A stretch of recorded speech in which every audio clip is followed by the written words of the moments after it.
Welcome to South Harmon. Morgan Freeman always sounds so good. Yes, sir. I know it's not Morgan Freeman, but I'm going to pretend it's Morgan Freeman.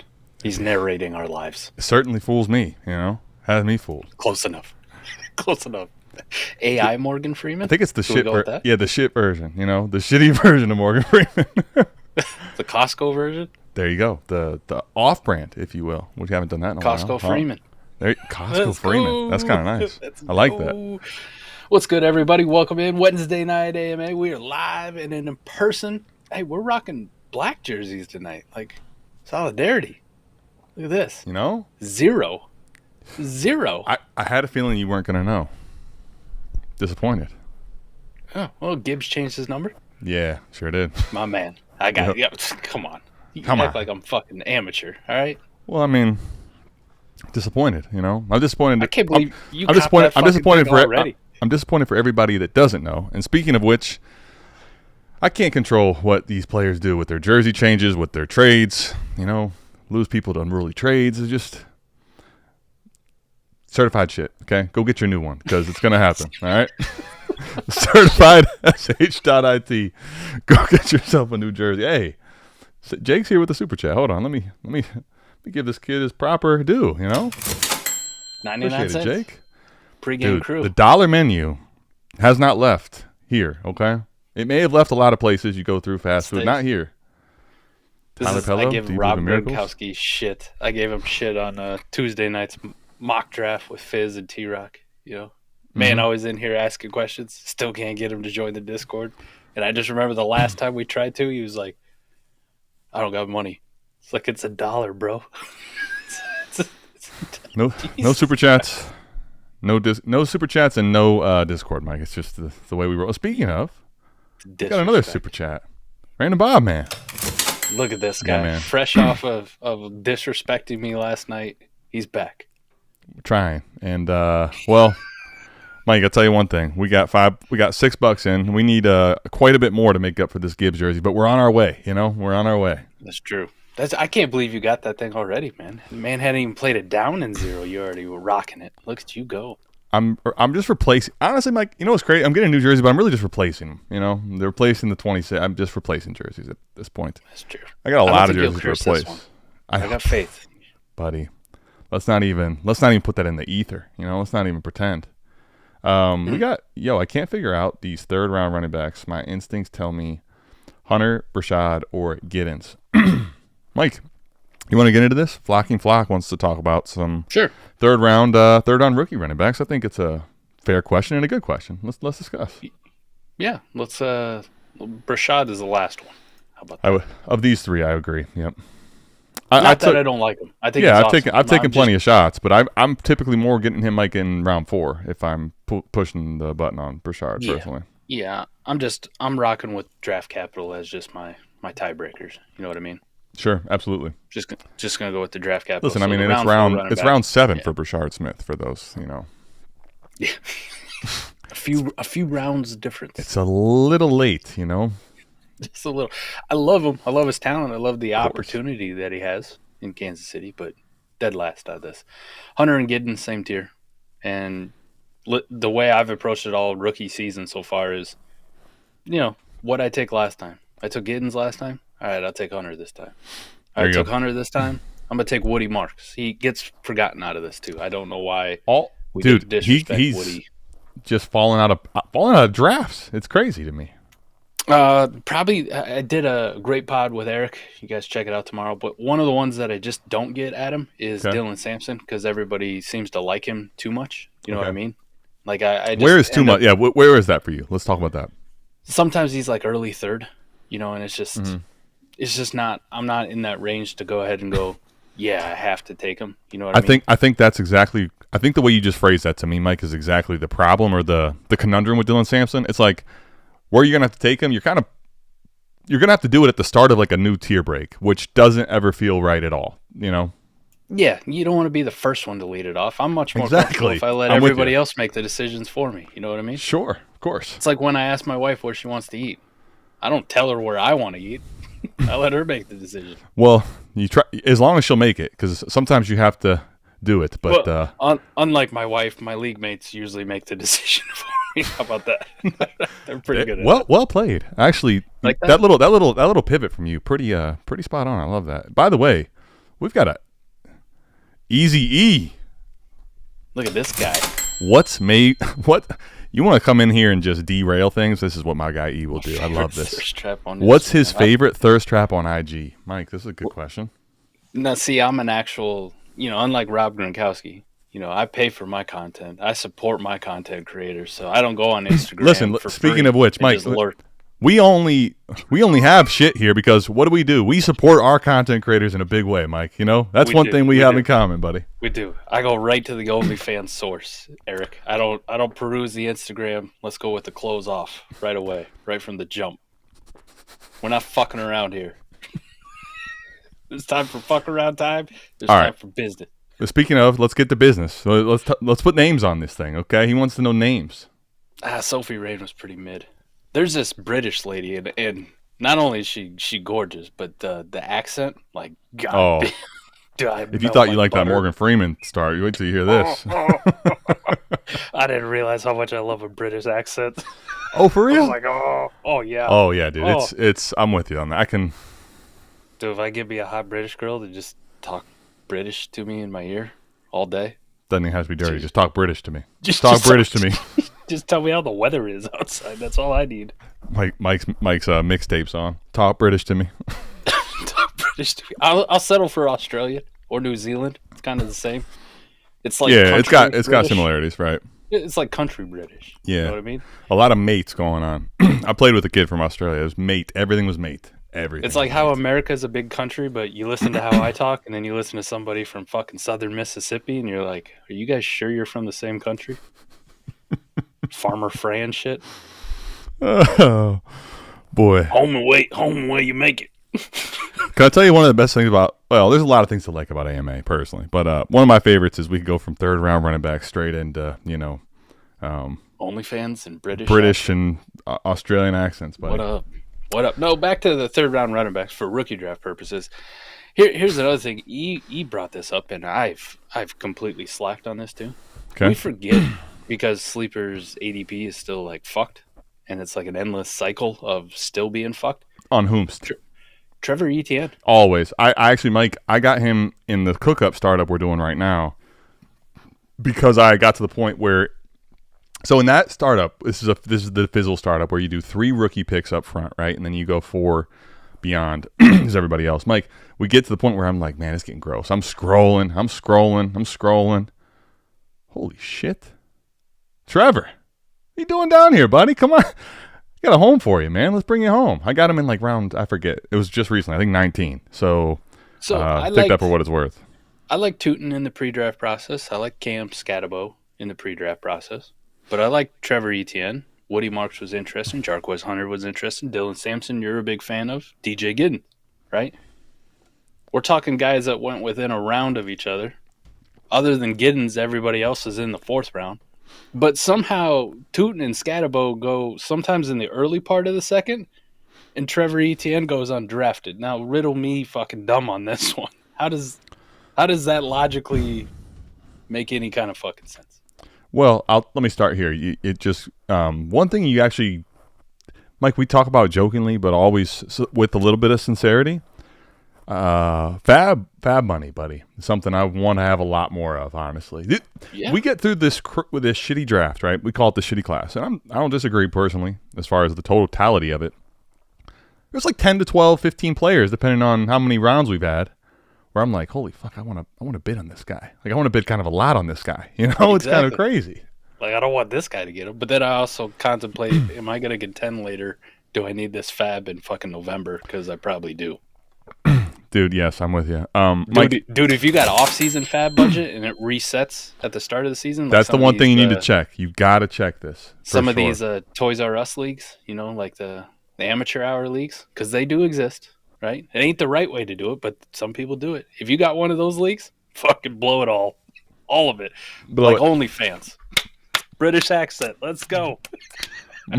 Mike loves that Bonnie Blue. Yeah, I mean, well, Mike, can I tell you, if it doesn't reset, okay? Let's play the game. It doesn't reset. This is actually a real game, though. This happened in one of my leagues. Daniel Jones gets cut. I mean, I don't. Again, just Okay. stick with it. Just try to stick. Just try to stick with it. Yeah. Let's go. What are you unloading? Regular season fab of $100. Probably 25%. Because he went for the full 100. I ain't doing a full 100. Okay. Well, he went. That's what he went for. So. Did you do it? Absolutely not. Absolutely Okay, not. No. Just check. Okay. I was in the process, but we listen and we don't judge. I was. Let me just check notes. 50, 100, 12. I put 12. Okay. I was. Okay. I didn't actually think I'd get him, but I'm like, you know what? Did this go under the radar enough? I felt like I was maybe. Other people saw it. Okay, obviously, but I wasn't spending half. I wasn't spending my full budget on this because nothing is gonna beat. Right, Daniel Jones getting dropped. That's newsworthy. Like that's kind of shocking. Holy shit. No, I know where you're going with this. Do you remember that one? Go ahead, drop it, man. Do you remember Amon-Ra Gate? How the hell? Like, oh my god. Now, mind you, this was not the Amon-Ra, the elite Amon-Ra, but this is still a fucking. Was it? I think it was after his rookie season. So it was. Remember at that year coming into it, they brought over what's his name? DJ Chark, buddy. DJ and did they just draft JMO too? I think right coming off the injury. That was the following year. Was it the following? Okay. Yeah, it was the following year. I thought that was the 2022 rookie class. Was he 2021? I thought he was 21, right? Because we didn't get a combine. It was a COVID class. Okay. Well, I'm trying. I thought either it was JMO. The reason I'm just saying, regardless, the point was there was enough narratives around the case of Amon-Ra St. Brown where he wasn't going to continue to stay in this, I mean, not to mention elite territory he's gotten to, but yeah, that was fun. So we had to just set the stage for you. Best ball league. It was either going into Amon-Ra's rookie year or it was just after. Like Amon-Ra still had some value and people were interested in him. Somebody in this league accidentally dropped Amon-Ra St. Brown, right? And I sat there. How? I sat there and I watched the chat. Okay, I sat there and I watched the chat and I went, they gotta say shit, Mike. I accidentally dropped him. Can you put him back on my team? Sure. If they don't fucking say anything, I ain't gonna do nothing. And it's got to be quick, right? Yeah, they've got to be relatively quick. They didn't say shit. Right, they didn't say shit. So then I proceed this was how sneaky I was. I proceed to just type out a bunch of shit in chat, to bury the sleeper logs. Like, if you ain't seen it, I want you way up there. So, in the hopes that nobody else notices, call that a paper trail. That Amon-Ra got dropped. Right, as we get closer to waivers running, I happen to see that a trade goes down in this league. And it's like some fringe roster player. I remember for this just too. Strictly fat. I remember this and I'm too. like, fuck, somebody else knows. No, motherfucker. So then I gotta one up you. I go, and for it was 3 straight hours. It was anybody who would fucking respond to trades for fab. Me and this other guy are just going back and forth on who can get the most fucking fab before waivers run to pick Amon-Ra St. Brown up. I ended up losing by $100. I just couldn't get the last $100 in fucking fab I needed. It was very pitiful, but yeah, that was a lot of excitement around a missed drop. Yeah. You remember how fucking sick you had to be if you were the person who dropped Amon-Ra, and then you go see waivers run, and you're like, wait, what the fuck? Hold on. Amon-Ra on waivers. Wait a minute. It must be a different league. What the hell? The fuck happened? What the fuck happened?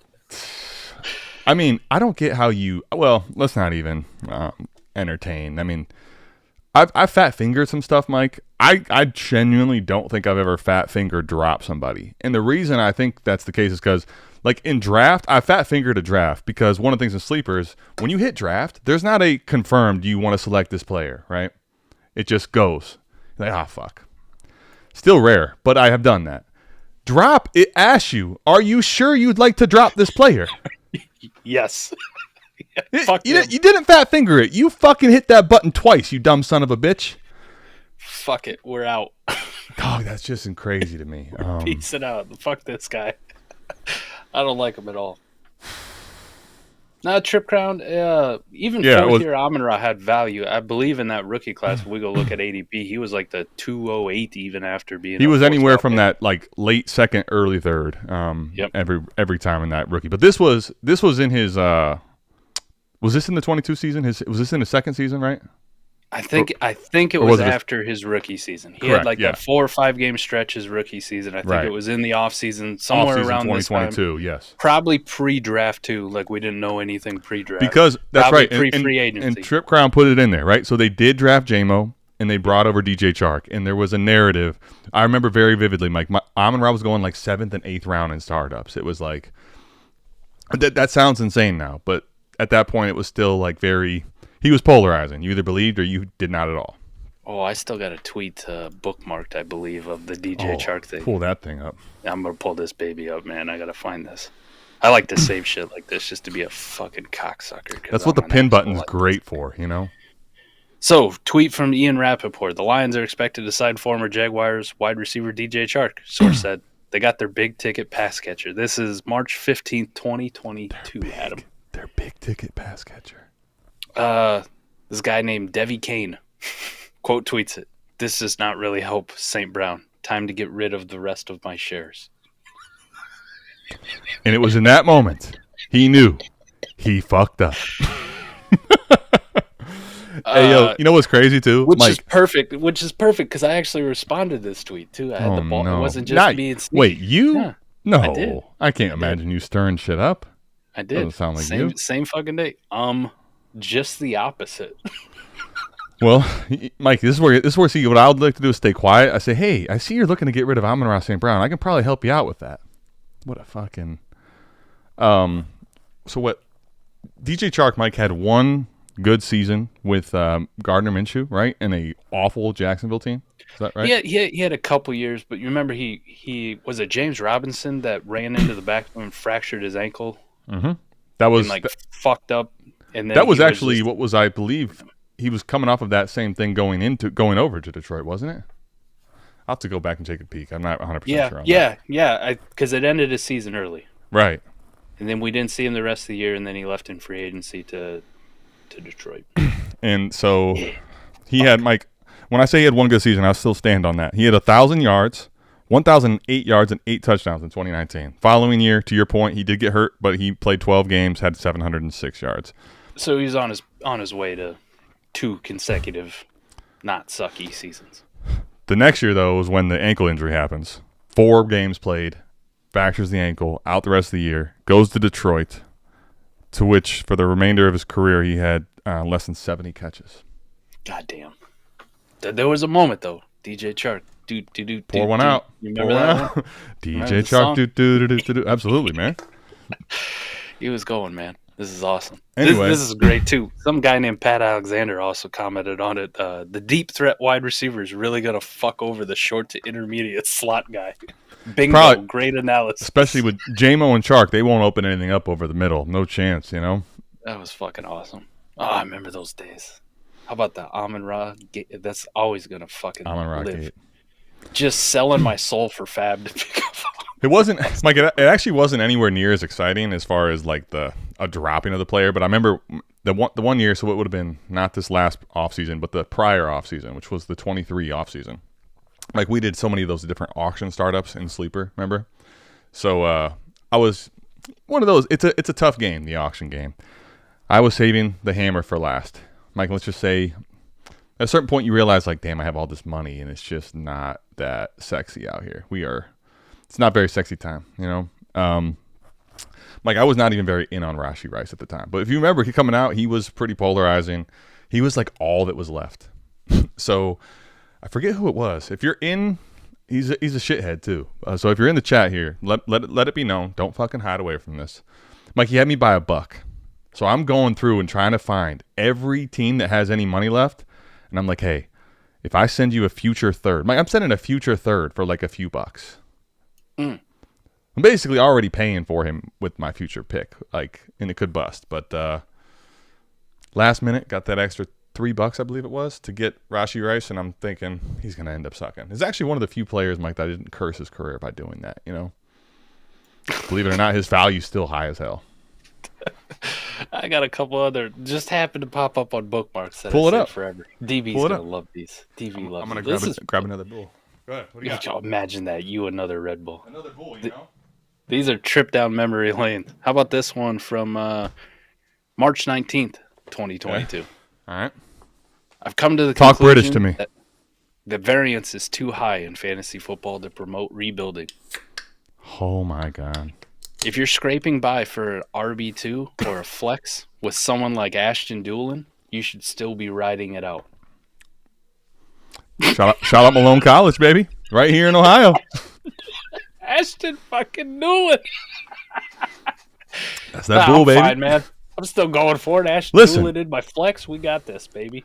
I know Ashton Doolin. We're going to be great. Dude, that's Mike, you got that D3 long shot kid? I mean, speaking of long shot, let's see what his career production has been. Even with I do remember he had a game in the fantasy playoffs or something insane where you're like, what the fuck? He's been dead for like 3 years, we thought.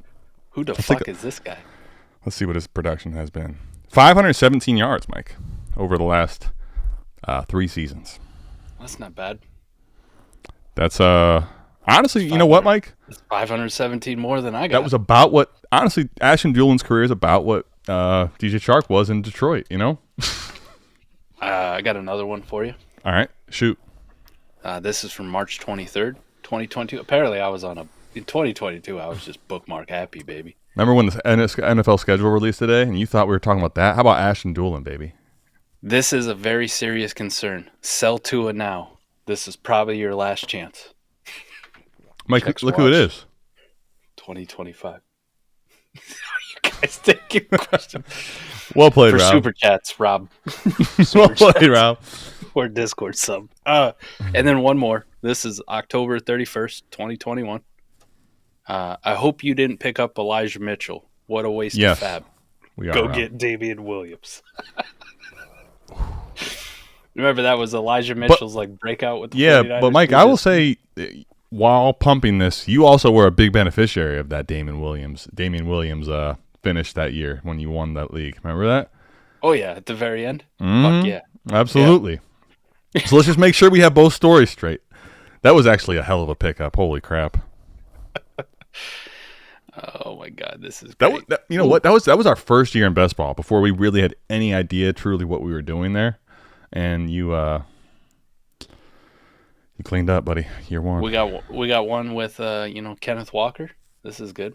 If you draft Kenneth Walker over Treylon Burks, you order a burger at a 5-star steakhouse. Can I tell you the truth, Mike? I want the I burger. guess maybe I want that burger. I'll take all the burger. Give me the burger. Are you above a burger anywhere? That's good, man. Man, these are nice. Oh, then we got our goat, man. Listen, he might even be on here. Remember 7 goat rings? Lost but not forgotten. Where is he at now? We were doing the whole back and forth with the ring counting. I don't know. It was like Sonic rings. Dun-dun-dun-dun. Might be at 3, but I'm going to take all 3 away on this one. Mike, I'll just tell you off air. Quite a crazy story in one of his leagues, buddy. Good deal. Good deal. Yeah, he really was on me about David Montgomery because I said Jahmyr Gibbs is a much better running back. Speaking of which, nice little fucking plug for your dope jersey. So much so that he decided to get a new number. So much so that he's RB1 or 2 in Dynasty. He's calling himself RB0, Mike. He's ahead of the rest. He was clowning on me because David Montgomery had 1 touchdown, that Fizz put a highlight on. He was like, "Is Monty still suck? Is Gibbs still him?" That was a little premature on the victory lap there, boss. Well, Mike, we wouldn't be the first person to victory lap something that's not, finished and finalized, right? Here, DJ Chark. This is a good question, honestly. Yes, I would say we talked about this before and plenty. But when we're looking at best ball versus lineup, Mike, the roster construction for the way we want to approach it, or at least for myself, I'll speak for me first, and you can counter and follow up.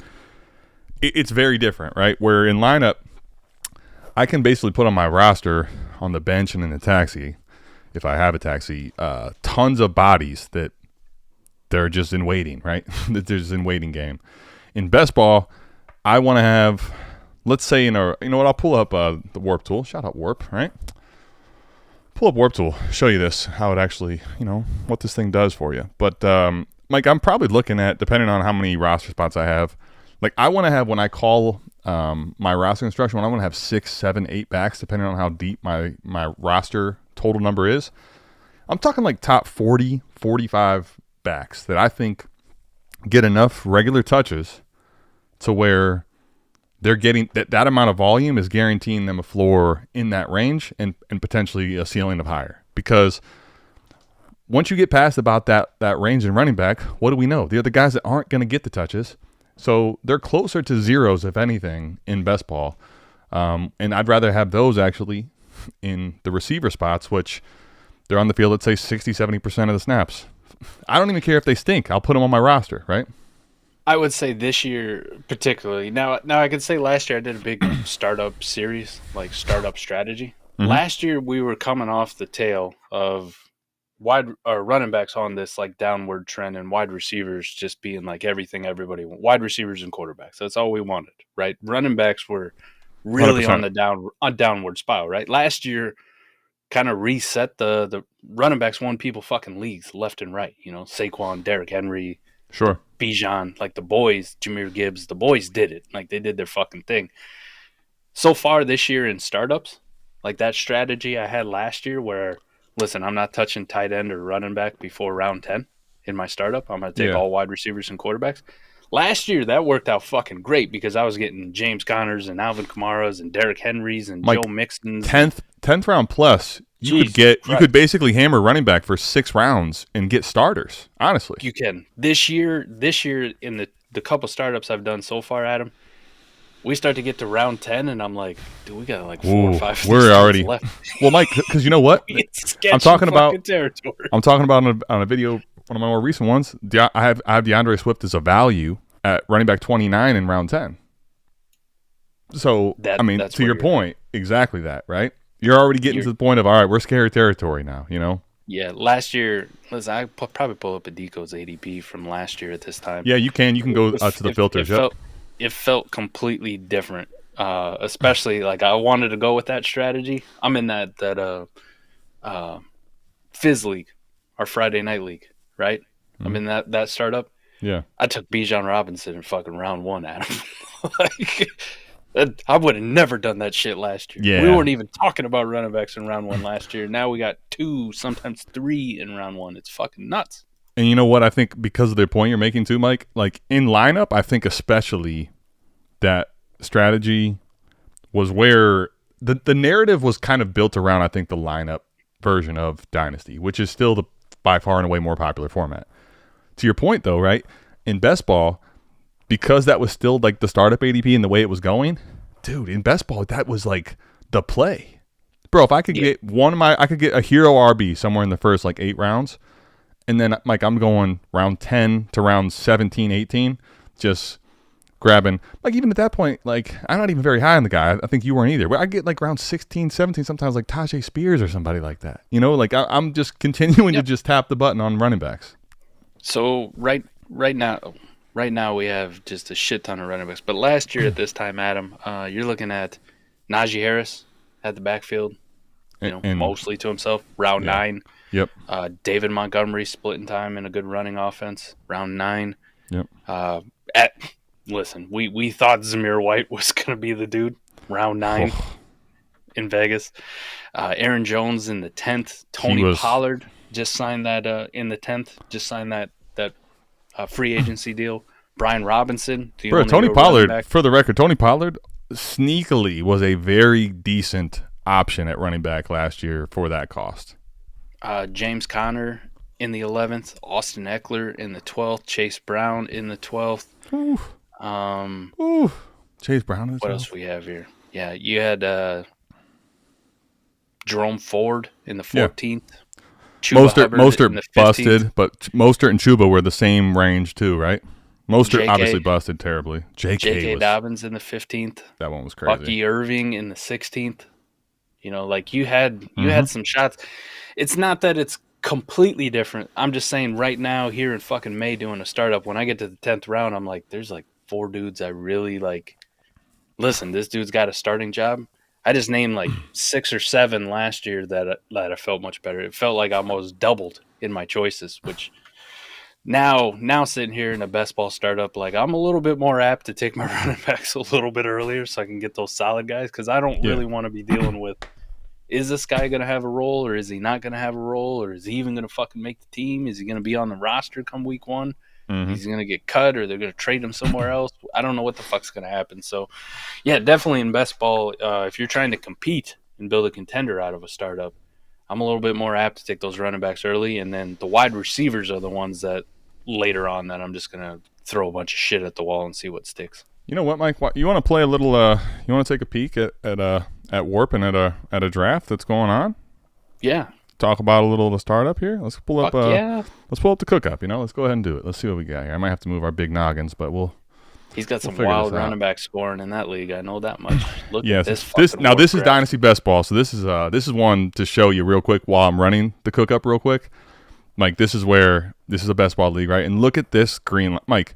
Holy you cannot get me to take enough running backs here. I want 30 of them if I can. Okay. Just fucking take every one of them.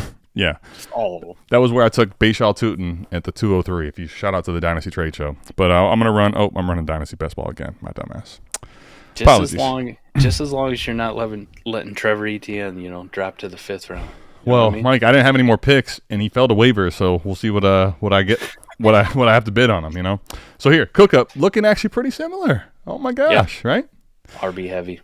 Okay, so now, Mike, when you see a line like this is single year data last year. Okay, so let's pull up the 5 year, just because we know it's going to be heavier last year for the running back position.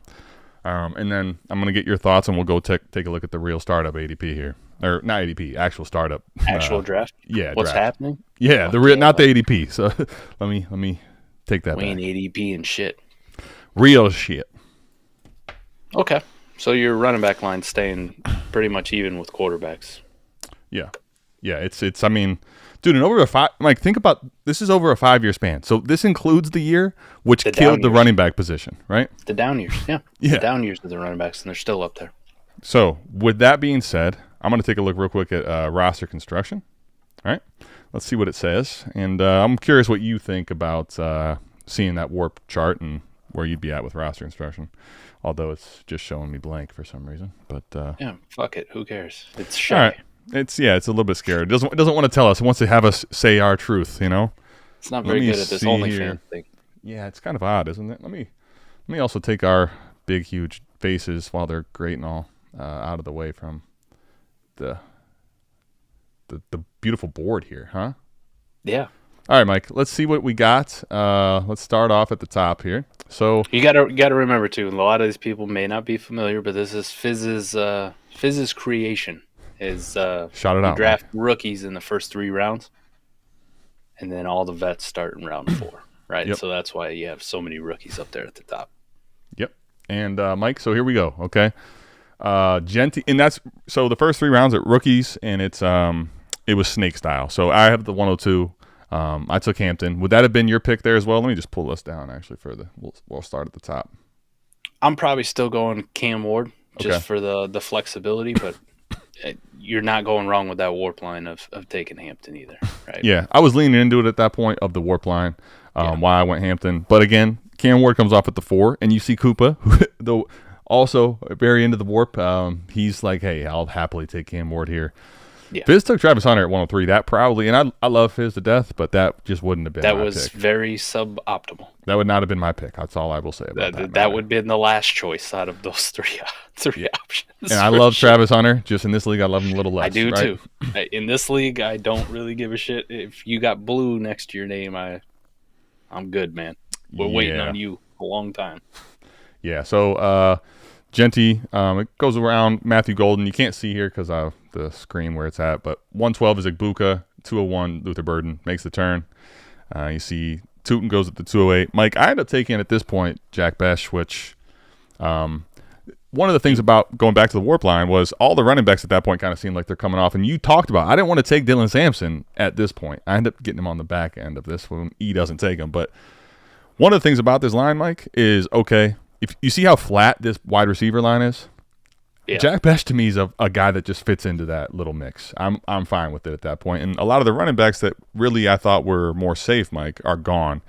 Curious about your thoughts on that pick in particular and where you would have went potentially. No, I'm going with another one of those round 4 running backs. Are you? Okay. Right? Yeah. Like, just think about it, right? If hypothetically speaking, and it's not, let's be realistic here. Dylan Sampson, right? If that's your guy. But just insert any running back in there. How hard is it for a Dylan Sampson or Woody Marks or Jaden Blue or whatever to be RB36 next year? Probably. They got to get the touches. If they get the touches, I think they'll all easily could get it for sure. But, like, you can go look at that one for last year. Look at who RB36 was for last year's data. I bet it's a name that you don't really give a shit about. Like, it's not hard to be RB36. Well, so here you got RB. I love this discussion because it'll get as you get through my draft, I'll speak to that. But RB36, by the way, RB36 for the record is almost the exact point in where it becomes even. It was Tank Bigsby, but I love that it's actually even with at that point. RB36 is even with wide receiver 36, just for the record. Okay, now look who wide receiver 36 is. DK Metcalf. Okay, much different. Hold on, what about Jacoby Myers? Jack Bech ain't gonna fucking come out and beat Jacoby Myers in his rookie year. You don't think he could be, let's call it wide receiver 43, wide receiver 42 in his rookie season? It's a much tougher. Okay, here, let's put it this way. Okay, where was Keon Coleman last year? Ooh, that's let's see though. Well, here's Shoddy B. Probably not on this list. I would imagine not, but here's Wan'Dale Robinson. I mean, it's not very hard. Cedric Tillman, for fuck's sake. Okay. Like, here's the reason I'm taking Jack Bech. Like, I believe Jack Bech. This is also, I would say this is a player evaluation thing. To me, all these 4th round running backs are not guaranteed to be the line that we want to as far as touches. Trevor Etienne, like him, they still have Chuba Hubbard and they still have Rico Dowdle. He could end up not being touch-wise where I would like him to be. Honestly, probably Dylan Sampson, same conversation. Now, obviously, I'd take Dylan Sampson here. To me, I think Jack Bech, as I'm looking, he pairs perfectly to the exact point you talked about, Keon Coleman. I would love to have him paired into these guys. I don't view any of these running backs as safe, guaranteed touches as much as I would like to have them in that range. My main point, though, is for one of these running backs to reach RB36 is not a very fucking high bar for them. No, but Jack Bech to reach wide receiver 36, that's a high fucking bar to hit. I'll tell you what, man. This is definitely, I would say, a player evaluation difference. Where, you know what we should do? How about we make a bet of Jack Bech being the top 40 receiver this year? Okay, I'll take the over. Okay, you got him below that. Okay, cool. Let's do that. Whatever, something minimal, or just for the pride, right? Something for certified shit. Boom. How about watch Jack Bech jerseys. Try to say that 10 times fast. Anyway, I get Dylan Sampson. Not to belabor the point, at the 302. Yep. Okay. Yep. You see what by the way, Woody Marks I thought was a pretty nice little pick here at 310. But let's get into now in Fizz's startup. You have the 4th round where now we go into the real meat and potatoes of this thing. So, Mike, where I'm at, curious. So you see all the elite quarterbacks go, which breaks your heart, but you kind of saw it coming a mile away, right? You got Allen, Lamar, Jaden. Definitely have. Mahomes, Hurts. I would have taken Hurts over Mahomes, but again, point not really that big. Joe Burrow. Yep. Then we start to see the running backs go. Brock Bowers 408 by T-Rock was wild to me. But Jahmyr Gibbs. Some people are good at this. Some people aren't. I love you, T-Rock. You know I love you. Fucking savage. Hey, Rob. I don't know if is this a yawn or what is this here? I don't know. We don't know. Just curious. Anyway, what would you have done here? CD comes off at the 410. Do you like Barkley there? I passed on Jefferson and Chase for Barkley. Curious your thoughts on that one. That was tough to necessarily do that because those are the top of the top of the top of the wide receiver chain. But where are you at here? Longevity. Yeah. As much as that warp line's real good, I have a tough time taking like a Saquon. If it's Gibbs or Bijan, done deal. If this is a normal without the rookies already, taking Genti in a startup in the 1st round would make sense. Hey, Rob, I appreciate Rob. I'm sorry. That was a rhetorical question, but I appreciate you confirming it.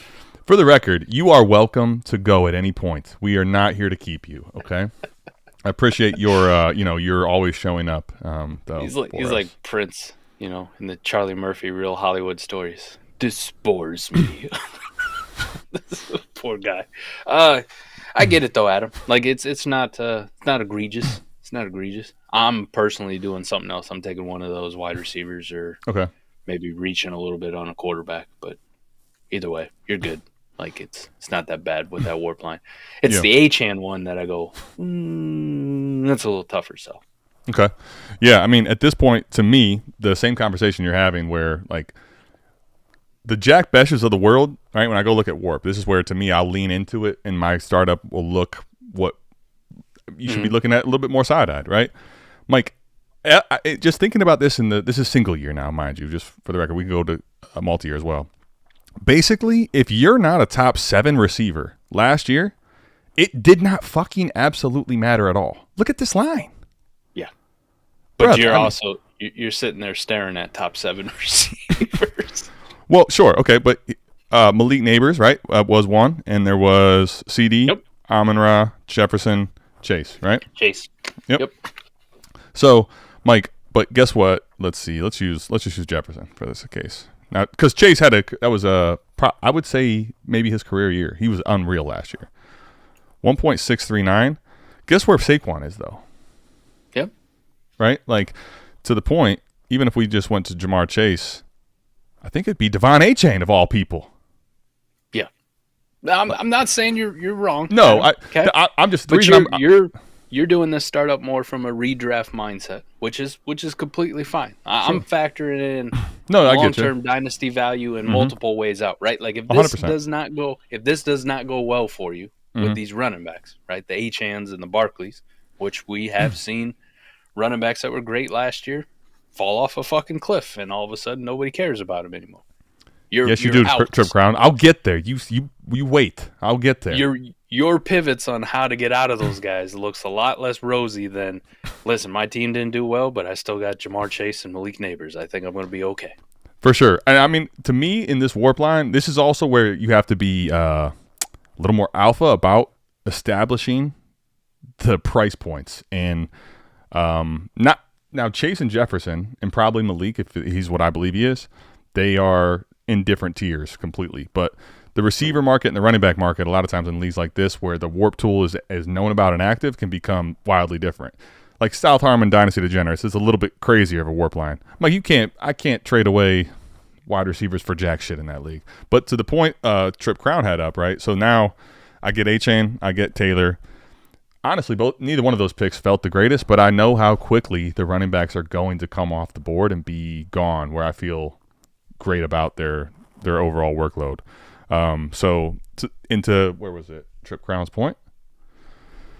Mike, this is where like Chris Godwin, Josh Downs, Calvin Ridley, the rest of them I wouldn't say I would bet heavily that they're going to be top 36, but those guys when healthy I think are going to be right around that top 36-40 range, and that's kind of what I'm looking to fill out the rest of my team with. I think Betch is not guaranteed to, but can be. I just made a bet with Mike for it to be the case. So it's just a personal preference. Like I said, sure. I'm not criticizing too much, but if I'm sitting there, it's kind of that too. Like we talked about at the start of the show, I don't really like to start the next tier. You know what I mean?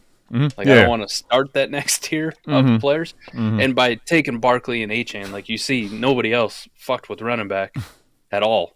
Sure. You took those two guys, nobody touched them. They said we good.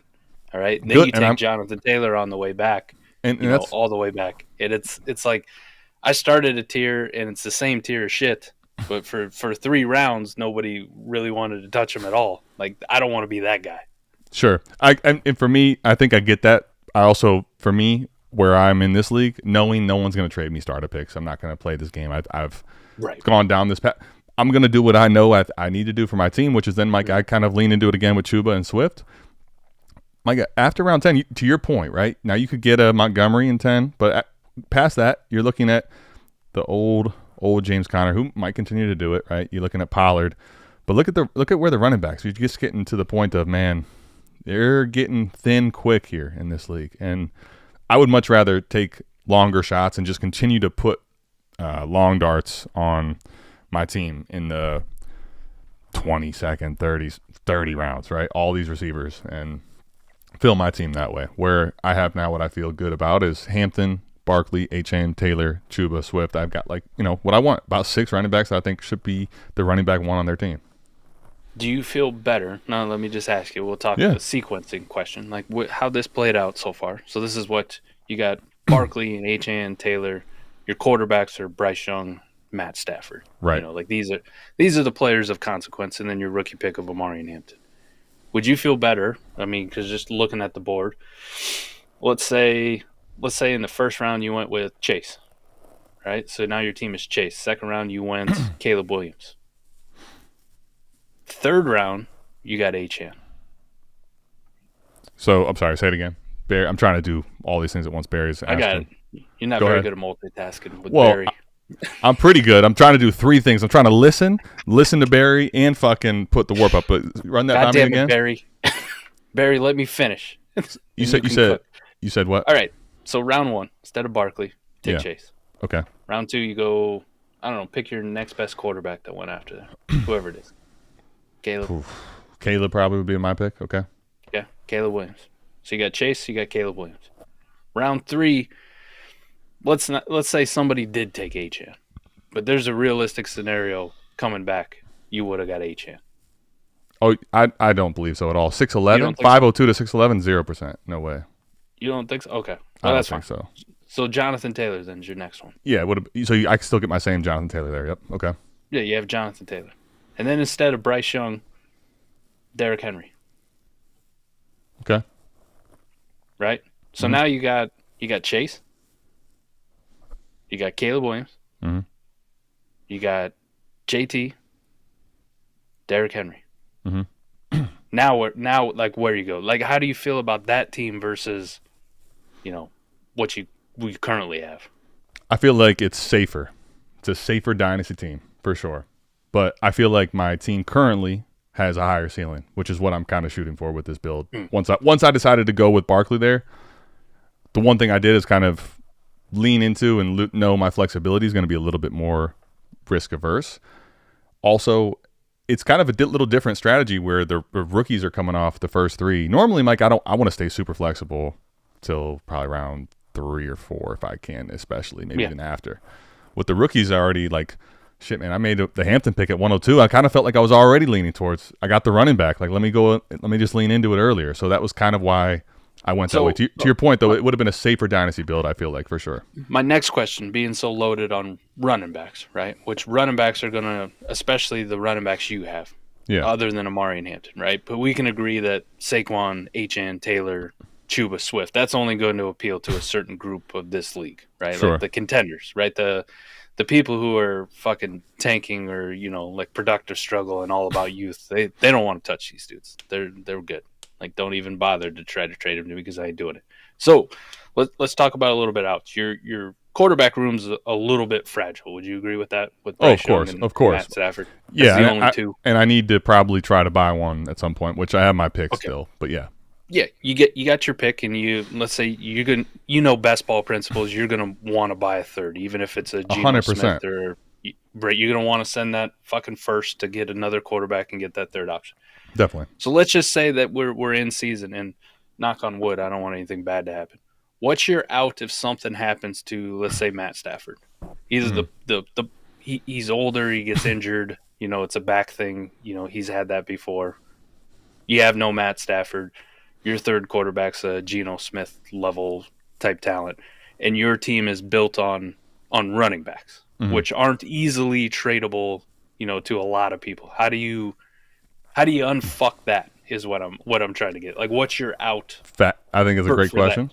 Great question. I think Fab is going to be a big part, and it's kind of interesting because you're seeing, as you look through the list of the players coming off here, right? Like, you're seeing already backup quarterbacks being taken. I'm going to probably hear pretty soon, we're in the 22nd round, start taking some shots on some guys like that too, right? But some lawn darts, yeah. But there will also be quarterbacks that become available. Mike, we've seen it countless times to the team that you won it all with. One of the biggest pickups you had, as disgusting as it sounds, I'm sure you remember, long neck Davis Mills, man, right? Mike, I'm loading up on Fab to make sure I get those guys, I think that's one of the biggest things in best balls. That's just what I want to point out when people see this roster construction. These are things that you have to think about.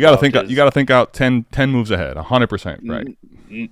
Whatever I draft now is not going to be fucking perfect come October, November. Like, I'm going to have some shit I'm going to have to deal with. How do I unfuck this, right?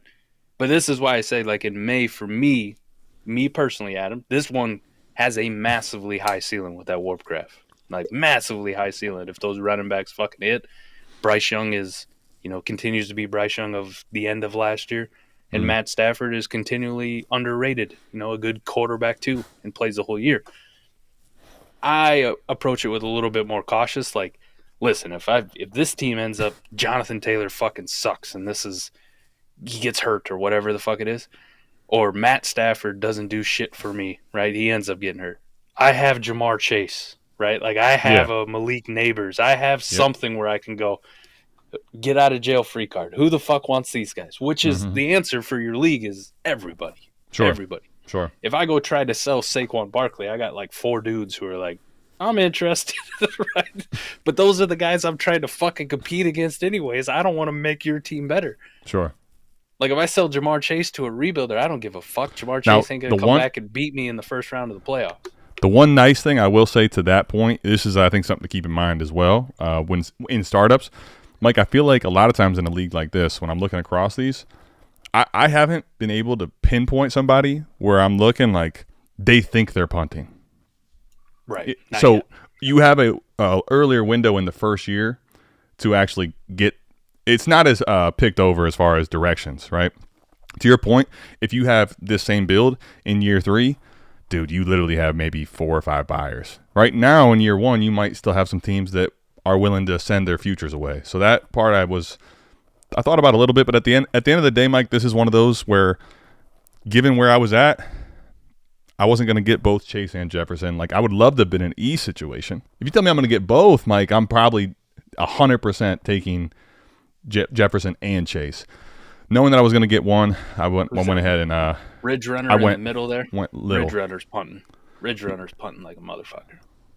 He should. Yes. Okay. So he is. There you go. We got one team. That's a good call. Well, he should be. If he thinks he's not with the quarterbacks here, we're in trouble, right? He's punting that shit. He's punting that like Baxter. And he's got a lot of young players. This is a nice build for him. Actually, T-Rock should be punting too. QB1, Geno Smith, QB2. Sam. You think he's punting with those goon squad tight ends? Got Terry McBride and Bowers. I told you, some people are good. Some people ain't. Rob has a question. In half tight end premium, are tight ends ranked low, number 6 and lower virtually the same? Yes. In most warp scorings, absolutely. Almost universally. If you can't make top 6, you're not really a difference maker. So no one really gives a shit. You shouldn't give a shit. Where was I at here on he had a question that I was actually, it's kind of the same point. I have to scroll back a ways. He has a tight end room with 3 tight ends, and he was asking which one we should trade. Let me find it. Okay, here it is. Kraft, Jonnu, and Dallas. Do I sell Kraft? Personally, that would be what I would be looking to do. The A-War tight end life that Mike and I play and try to do is sell the one that has the value, right? Yeah, that was exactly it, man. They all are very similar in value. Sell the one that has the most appeal to the leagues, and in most cases, that's going to be Kraft. Dallas Goedert is so gross now. Mike, look where I got Dallas Goedert. Look where I got Dallas Goedert in this league. And it's like everybody still thinks he's getting traded on draft night, like they talked about. Right? That didn't happen, though. No, didn't it? He's still the starting tight end for the Eagles. They have no other plan. It's not like they drafted Tyler Warren. So it's still Dallas Goedert. Sure. So DB really wants to go back to 2022's warp and talk about it here. I mean, DB, here's the thing, right? So if you're telling me that this is the non-smash year, I mean, okay, it didn't work out as I planned, but it's still smashing. Yeah.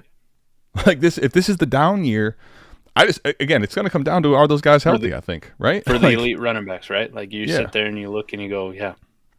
But even then, look how much kind of to the Jack Besh thing.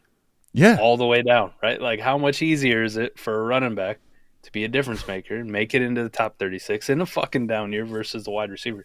Go click on that too. I'm just interested to see the caliber of running back at 36. So Pacheco, is that his rookie season? It was rookie season. Yeah, it was. 36. Rashad White, rookie season. Rookie season. Lat Murray, yeah. Brees Hall, Brees Hall. rookie season. But Brees Hall gave you the same as fucking Pacheco that year. Talking about the bed of running back. Just thinking about that, right? Like, if you took Brees Hall versus Pacheco, you're taking Brees Hall like, fuck, we're ready. We're going. Yep. Holy crap. That's Samaje Perine, buddy. Oh, yuck. Foreman, A.J. Dillon. These are corpses, my friend. Cordero. Like is this a wide receiver or a running back, Mike? That's a running back, baby. Running back. Wait till you see some of these wide receiver names, though. Chris Olave. This is, I think, one of the things I think to think about as well. Now, Chase, Jefferson, and Neighbors, when we're talking those type of players, I think it's a little different because we know their range of outcomes is a lot closer to the top. Yeah. But especially wide receivers down the list from there. So that conversation actually is a lot harder to make the decision on. When I did it, I was a lot more torn, for the record, just being honest. But when you get to the point of this, Mike, like, Amon-Ra, okay, Nico, London, these guys, man, I'm going a different direction completely. I think this, if I'm doing this, Adam, I'm right to play the first, especially where you picked here at the back end of the true first, the vets first. That first and that second, I'm kind of playing straight up. You know what I mean? I'm treating it like any other normal league, staying flexible. And then round 3, we're reevaluating, like, are these fucking guys really going to let me have all these running backs? And then I just start hammering the shit out of running backs. Like, that's when I get a little bit more aggressive. So Trip Crown's asking about this. DB put this up here, right? And I'll speak to this as well. This is something I thought about, and is he in the league, or he's in the league that you're doing, so he knows about it. Here's what I'll say. He's talking about 4 receivers, right? And he's in Trip Crown's in your league. Yeah, Trip Crown. Oh, sorry, DB I was talking about. But anyway, just so you can see No, DB's not in our league. Just so you can see, right? It's start 2 running backs, start 4 receivers. But the thing is, Mike, you can still flex, and that's what with the warp line, you can flex 5 running backs every single week, right? That's still a lot of running backs. That's a ton of fucking RBs, man, with that warp scoring. So that's the reason why I hear you on the 4 wide receivers, but all you have to do is put 4 receivers in. Do you know what's crazy about that warp line, Mike? Is on a weekly basis, it could be Rashad Bateman. It could be fucking. You know how late you could have got last year when they drafted Adonai Mitchell, a guy like Antoine Pierce, right? Like, yeah, those guys.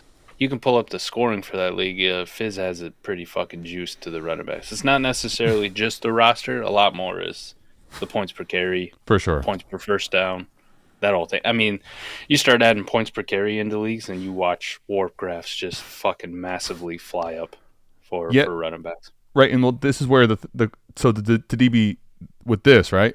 Yes, you could start 9 receivers, but you know how hard it's going to be to do that when there's this many running backs scoring, to Mike's point of the scoring, right? There's the points per carry. It juices to the running back. On a weekly basis, anyone getting touches at running back is just viable to be a flex spot over a lot of good receivers.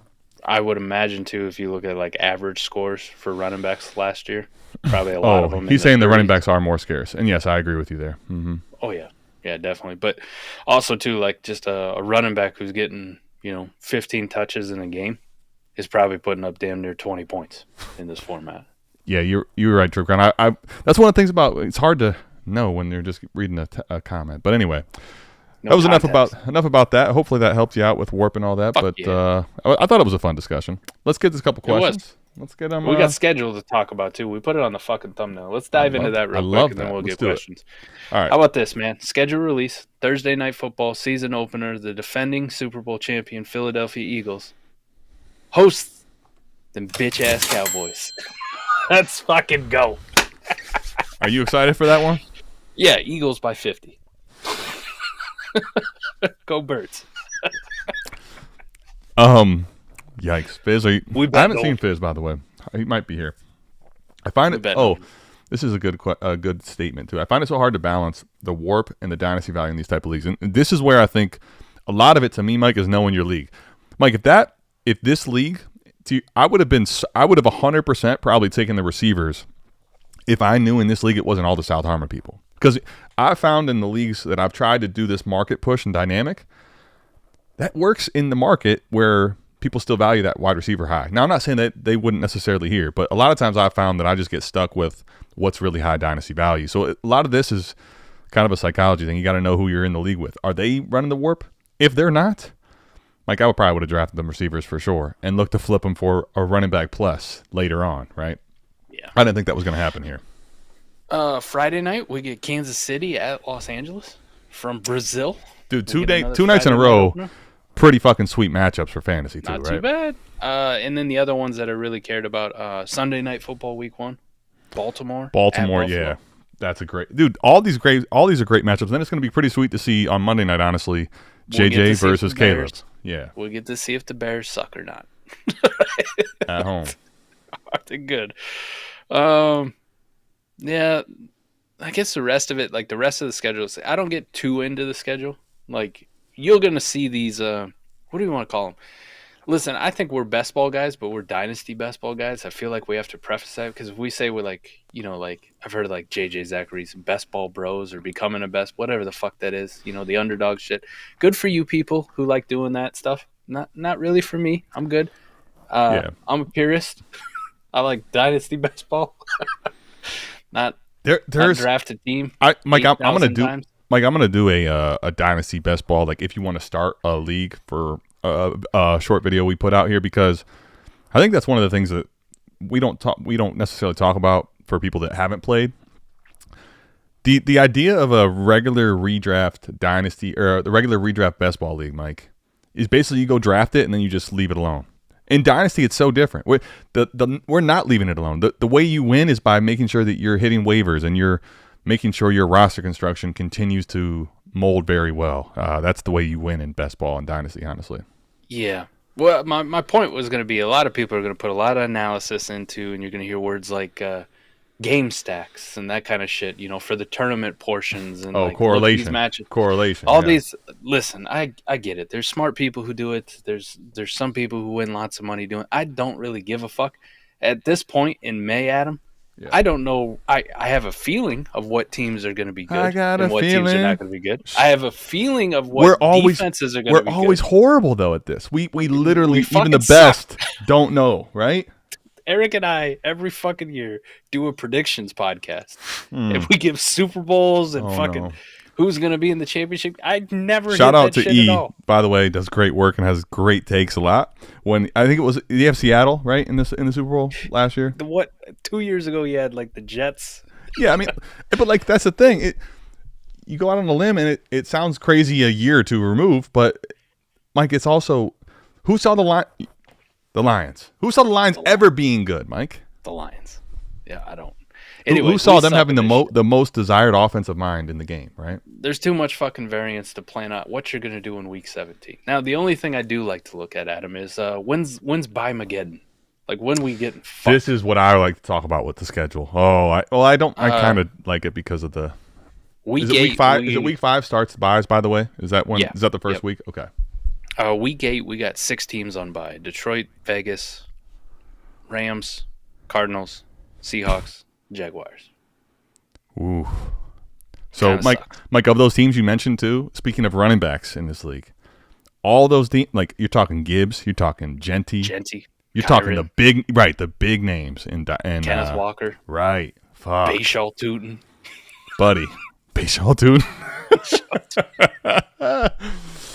I like that. I do. Throw that one in there. I love that there. So far, we're pretty good. Most of the time, we only have 4. Sometimes only 2 teams on bye. It would actually be nice to see them fix that a little bit. Not to have so many horrible ones. Ooh, how about this? Thanksgiving. That's another one I like to look at. Okay, which week? Green Bay at Detroit. Week 13. Okay. 2 weeks before the playoff starts. 2 weeks. Yeah. So, Green Bay at Detroit. Chiefs at Cowboys. Wow. Kansas City at Dallas and the Bengals at Baltimore. Dude, those are 3 on paper. We always get injuries happen, things change, right? But on paper these look fucking amazing. How about the Bears? How about an AFC North, Friday? Mike? You know what you never see? I can't. Maybe someone correct me if I'm wrong. I can't remember the last time an AFC North game took place on fucking Thanksgiving. Ooh. I think we've had the Steelers a couple times. In an AFC North game though, like I think it's versus the division. Like, if I remember right, I thought we had like a Ravens Steelers or a Bengals Steelers. How long ago? I honestly can't remember it being recent, but someone can pull it up and correct me if I'm wrong. But anyway, I thought that's interesting. But yeah, that's slate, Mike. Are you kidding? Packers, Lions, Chiefs, Cowboys, Bengals, Ravens. On paper, again, these should be high-powered offenses too. Really fun matchups. Eagles on Black Friday, and then the other one I like to look at. Ooh, Eagles Bears too. Eagles Bears. Black Friday, yeah. I made it all the way to week 14. We only had one bye-mageddon, 6 byes. Everything else was nice and balanced, 2, 3, or 4. Okay, cool. So the NFL didn't fuck us. They fucked us hard in the past. How many byes do we have in week 14? The worst thing to me still is week 14 byes. I fucking hate it. Who's in week 14 byes? Okay. The Patriots, the Giants. Trev could be in full gear too, right? Drake May. The 49ers. Oh, the Niners is huge. And the Panthers. But can I give you a caveat for the Niners? If you had, how nice would it be to get CMC a week rest right before the fucking playoffs if he's healthy? There you go. Dude. There you go. Huh? Come on. And how about this for all your playoff needs, like last minute trying to make the playoffs? Mm-hmm. Your Monday night game, the Eagles at the Chargers. Ooh. Yeah. We get some miracles in there to get your ass in the playoffs. I like that. That is nice. Yeah, actually, you know what, Trip Crown? Maybe I'm overdoing it but I don't know. Kittle, I think, has been just well underrated every year. Just, guys, a stud. I think this year he could be a stud again, obviously. To your point, the receiving group, though, pretty underwhelming compared to years past. So I get you. All right, and then championship week. This is just kind of what I want to look. I want to see how we end the season. Like, who's the miracle makers? Who's the games? Who's the miracle makers? Right? Oh, so there's no. There's going to be a lot of We also flexing. I was going to say we have five games that are TBD, right? Yep, a lot of flexing. They're building a lot of flexibility into it. But as of right now, the final regular season game for Rams-Falcons. Our championships, our fantasy football championships, Rams at Falcons. Indoors. Thank God. Interesting. Indoors. That is true. Christmas, though. We do get 3 games on Christmas this year, too. Okay, and those are Cowboys, Commanders. Washington. That should be another good one. Lions, Vikings should be a good one. Denver Broncos, at Kansas Chiefs. City. Yeah, not too bad. I like how, too, you remember how Christmas Day used to be NBA? Yeah. That's the unofficial start to the NBA season. Those were fun times. Remember those days? I love how the NFL just big dicked in the locker room and just was like, nah, it's all right now. You know what? Now. We kind of watched what the NBA did, and you know what? We're not really too much liking that. We're going to go ahead and take that from you, too. Go fuck yourselves. All right. Thoughts on trading Kraft for a 27-second in Kate Otten? Sure. I'm good with it. I will say this. Rob, personally, one of the things, especially in that scenario you're talking about where you have 3, can I just liquidate Kraft? Can I let Kate Otten and the gloveless fucking bullshit stay on someone else's team? Yeah, I don't want. That's what I would love to do. I don't want. Don't pollute my deal. Back. Thank you, Mike. Thank you. Give me a wide receiver in the range of Kate Otten instead. Or give me a third. Give me whatever. Get out of it. Give me a third. Get out of the business of the tight end. I want to go down to 2 personally, right? Yeah. Fuck your Kate Otten. I don't want your Kate Otten. Okay. David Sharkey, 12 team, PPR, Superflex, start 10. Kyler, Dak, and Fields. I like that. Bijan, Walker, Pollard. Okay. Lamb, Marv, Nico, Rome, Shakir, Ridley. Solid. Would you give Shakir a 26 and 28 first? Mike, for those that don't know, the 28s are available, baby. Dude, I forgot. I was like, when the fuck did 28s Wait, 28? Oh, yeah. Right after the draft, they're there. Right after the draft, 28s are there. Mike, I'm in a home league where the dude literally, it's like, speaking of Christmas, we were just talking about on the schedule, everybody in the league knows Christmas is, okay, as soon as these picks are available, they're going to be gone within literally 48 hours. So everyone has this bidding war. 28 first. Ladd and Tet. If I accept no capital through 2028. Oh. So, Mike, with this team, are you willing to leverage out? Like, you basically have to, at this point, no matter what happens, you have to crustily contend if you go into this, right?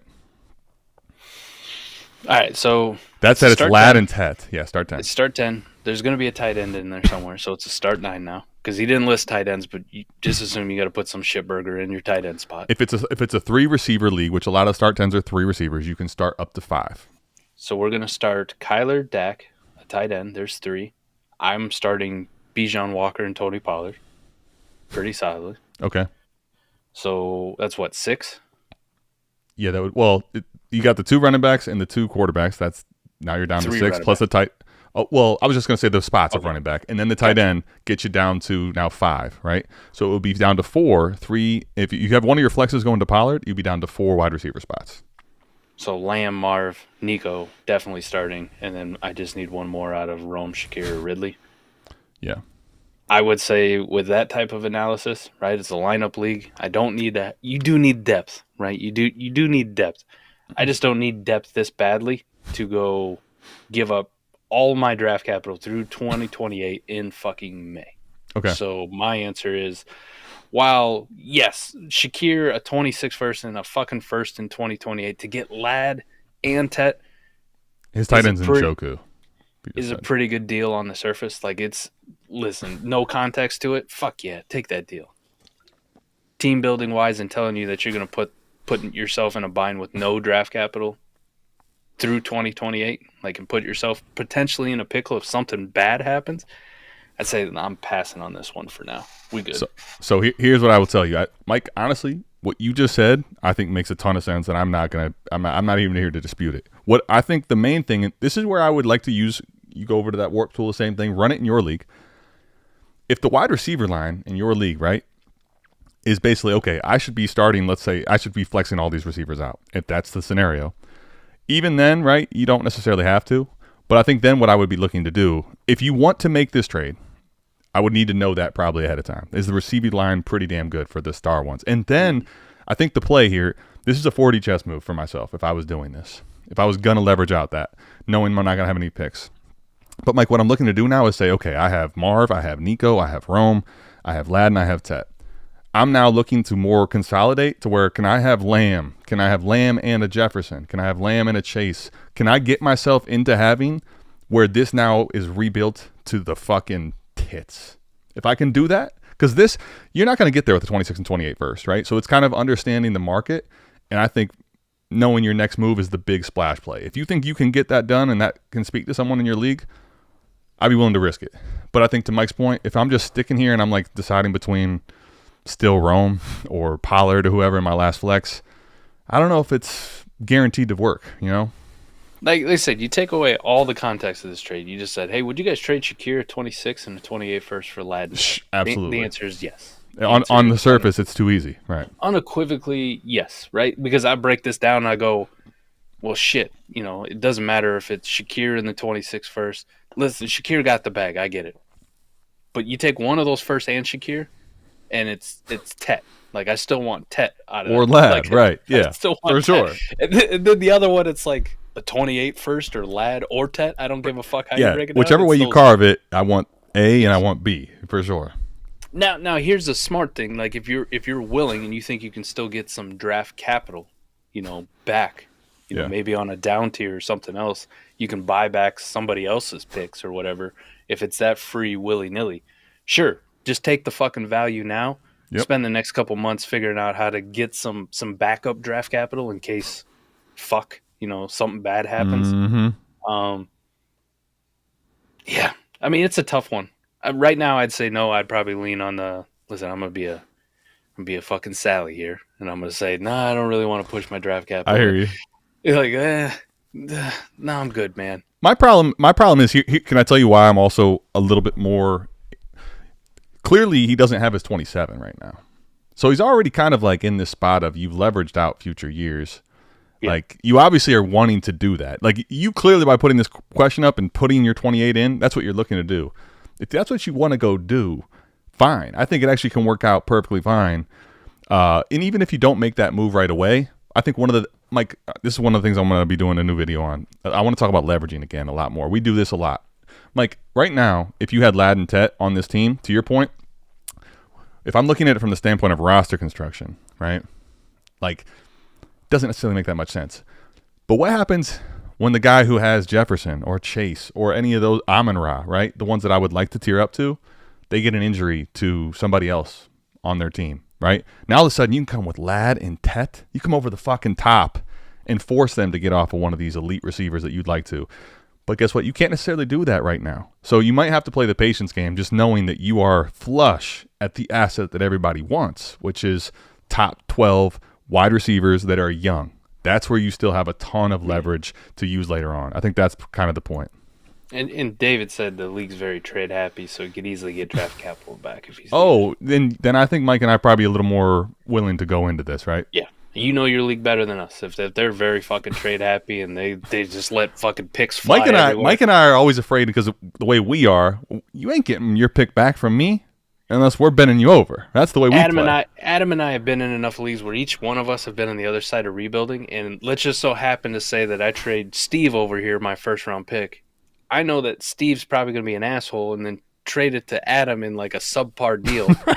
And then if I'm fucked, I ain't never getting my pick back from Adam. I'm watching that. Like, now I'm forced to either try to crustily contend or have to pay the piper to get my pick back. I'm good, you know? Yeah, we good. Like, so, listen, we're a little gun shy because we've done enough fucking each other over for the last 4 years. We play in a lot of, if you look at our portfolio, mine is like, I don't know, 95% Mike too. So we kind of have this a jadedness of it. We get it.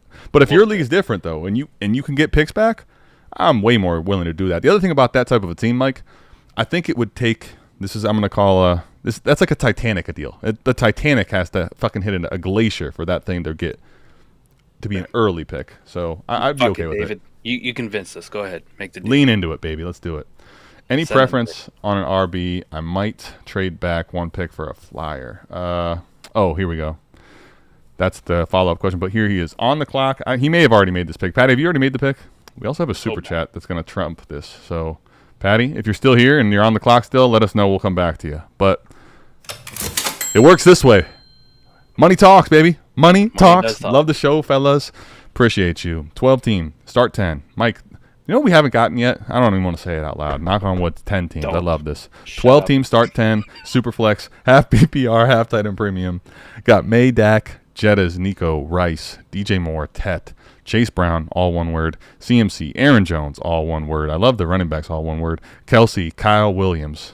I wonder why Kyle Williams is after Kelsey. Look to down tier. Would you look to down tier here? I mean, what do we? It seems a vague question, but I'm just curious. Look, would you down tier from Jettas here or no? If in a half PPR, Not a start 10. Me neither. He's fucking pure gold, even in a half PPR. I'm good. Even in a, you would have to get to standard, which I'm just not going to play in. So I'm good. What the problem is the running backs aren't really like super hammers. Right. They're not down tier worthy. I don't think. You know what I mean? No. There's not a lot to down tier out of here except for Justin Jefferson, and I'm good. I'm good. I'm probably doing the opposite. Would you down tier Nico? No. I probably wouldn't either. I think he could score pretty well. If I was going to down tier anything, it'd be Rashee Rice. Rashee Rice, I could agree. If he's holding value in your league. DJ Moore. Like, are people still fawning over these two guys? And if they are, cool. You guys take them. I'll take somebody that I think is very fucking similar and add another running back piece on. Add another depth wide receiver piece on. Something else. Here's a rookie fever question. Can you down tier Tet? You probably can. I think that might be the play if you wanted to look at it. You probably can. At this window right now where it's still rookie euphoria. You have an older team that is kind of built for production and win now. Exactly. I think Ted is the one, especially in the rookie fever. That's a good point, Adam. Is probably carries the most value outside of Justin Jefferson at this point. Yeah, like he's knocking on the same door. He's in that Nico tier right at this already. Point. Yeah, right. Fuck yeah, down tier him. I think that's your play. That would be the exploration I'd be looking to do. I think personally. Yep. What? Okay, let's just speak a couple hypothetical deals here, right? That's not going to be perfect for your league, but if you took Tet and let's say you went down to a Mike Evans like wide receiver, that's going to be a pretty big dump. Big, yeah. What kind of running back would you add on top of that? Where you're like Mike Evans and this running back, I'm okay getting off Tet. That's a good question. Does it have to be like a Jonathan Taylor? I was gonna say it's got to be that. It's got to be to the range of guy that I think is a potential workhorse. Yeah, Jonathan Taylor. Like Like a that'd top probably be 8, the. top 10 guy pretty solidly? And Mike, I know you're not there with Kyron. I'm not really, but I think if you thought he was that, that's the Fuck it, flavor. yeah. That's the flavor. Something like that. Bucky? If you're buying into Bucky as that guy, yeah. I mean, top 10. Like he's got to be a top 10 running back. I think Bucky meets the threshold. Bucky and Kyron, depending on what you feel of them, right? But that type of a range. I'm talking if they get the touches and they stay healthy, we're talking league-breaking upside. And in some leagues, with the way Ted is probably valued and viewed, Adam, even if you got a Jonathan Taylor or Mike Evans, you could probably still get more. You might get a draft pick in the future. Or you might get I don't see a quarterback 3 listed here. Don't worry, Patty. I'll get to you. Just stay patient, okay? The clock's on. You're okay. Could you get a Matt Stafford? Like tossed in? Ooh, Matt Stafford with Jonathan Taylor, Mike Evans for one Ted McMillan. I think that would be a great way to, Mike, because here's the thing. With this team, if Ted takes that big step forward and is a him type receiver, obviously you look back, it's a totally different conversation. You're pissed off. Yeah, sure. You're mad. That's what you're getting off. But, Mike, you know what? Right now, to me, the range of outcomes are in the 80% range where Ted's not someone you're probably like loving starting weekly. And you just solved your quarterback 3 in case bye weeks and something happens to Dak, something happens to May. That's not crazy for the record, right?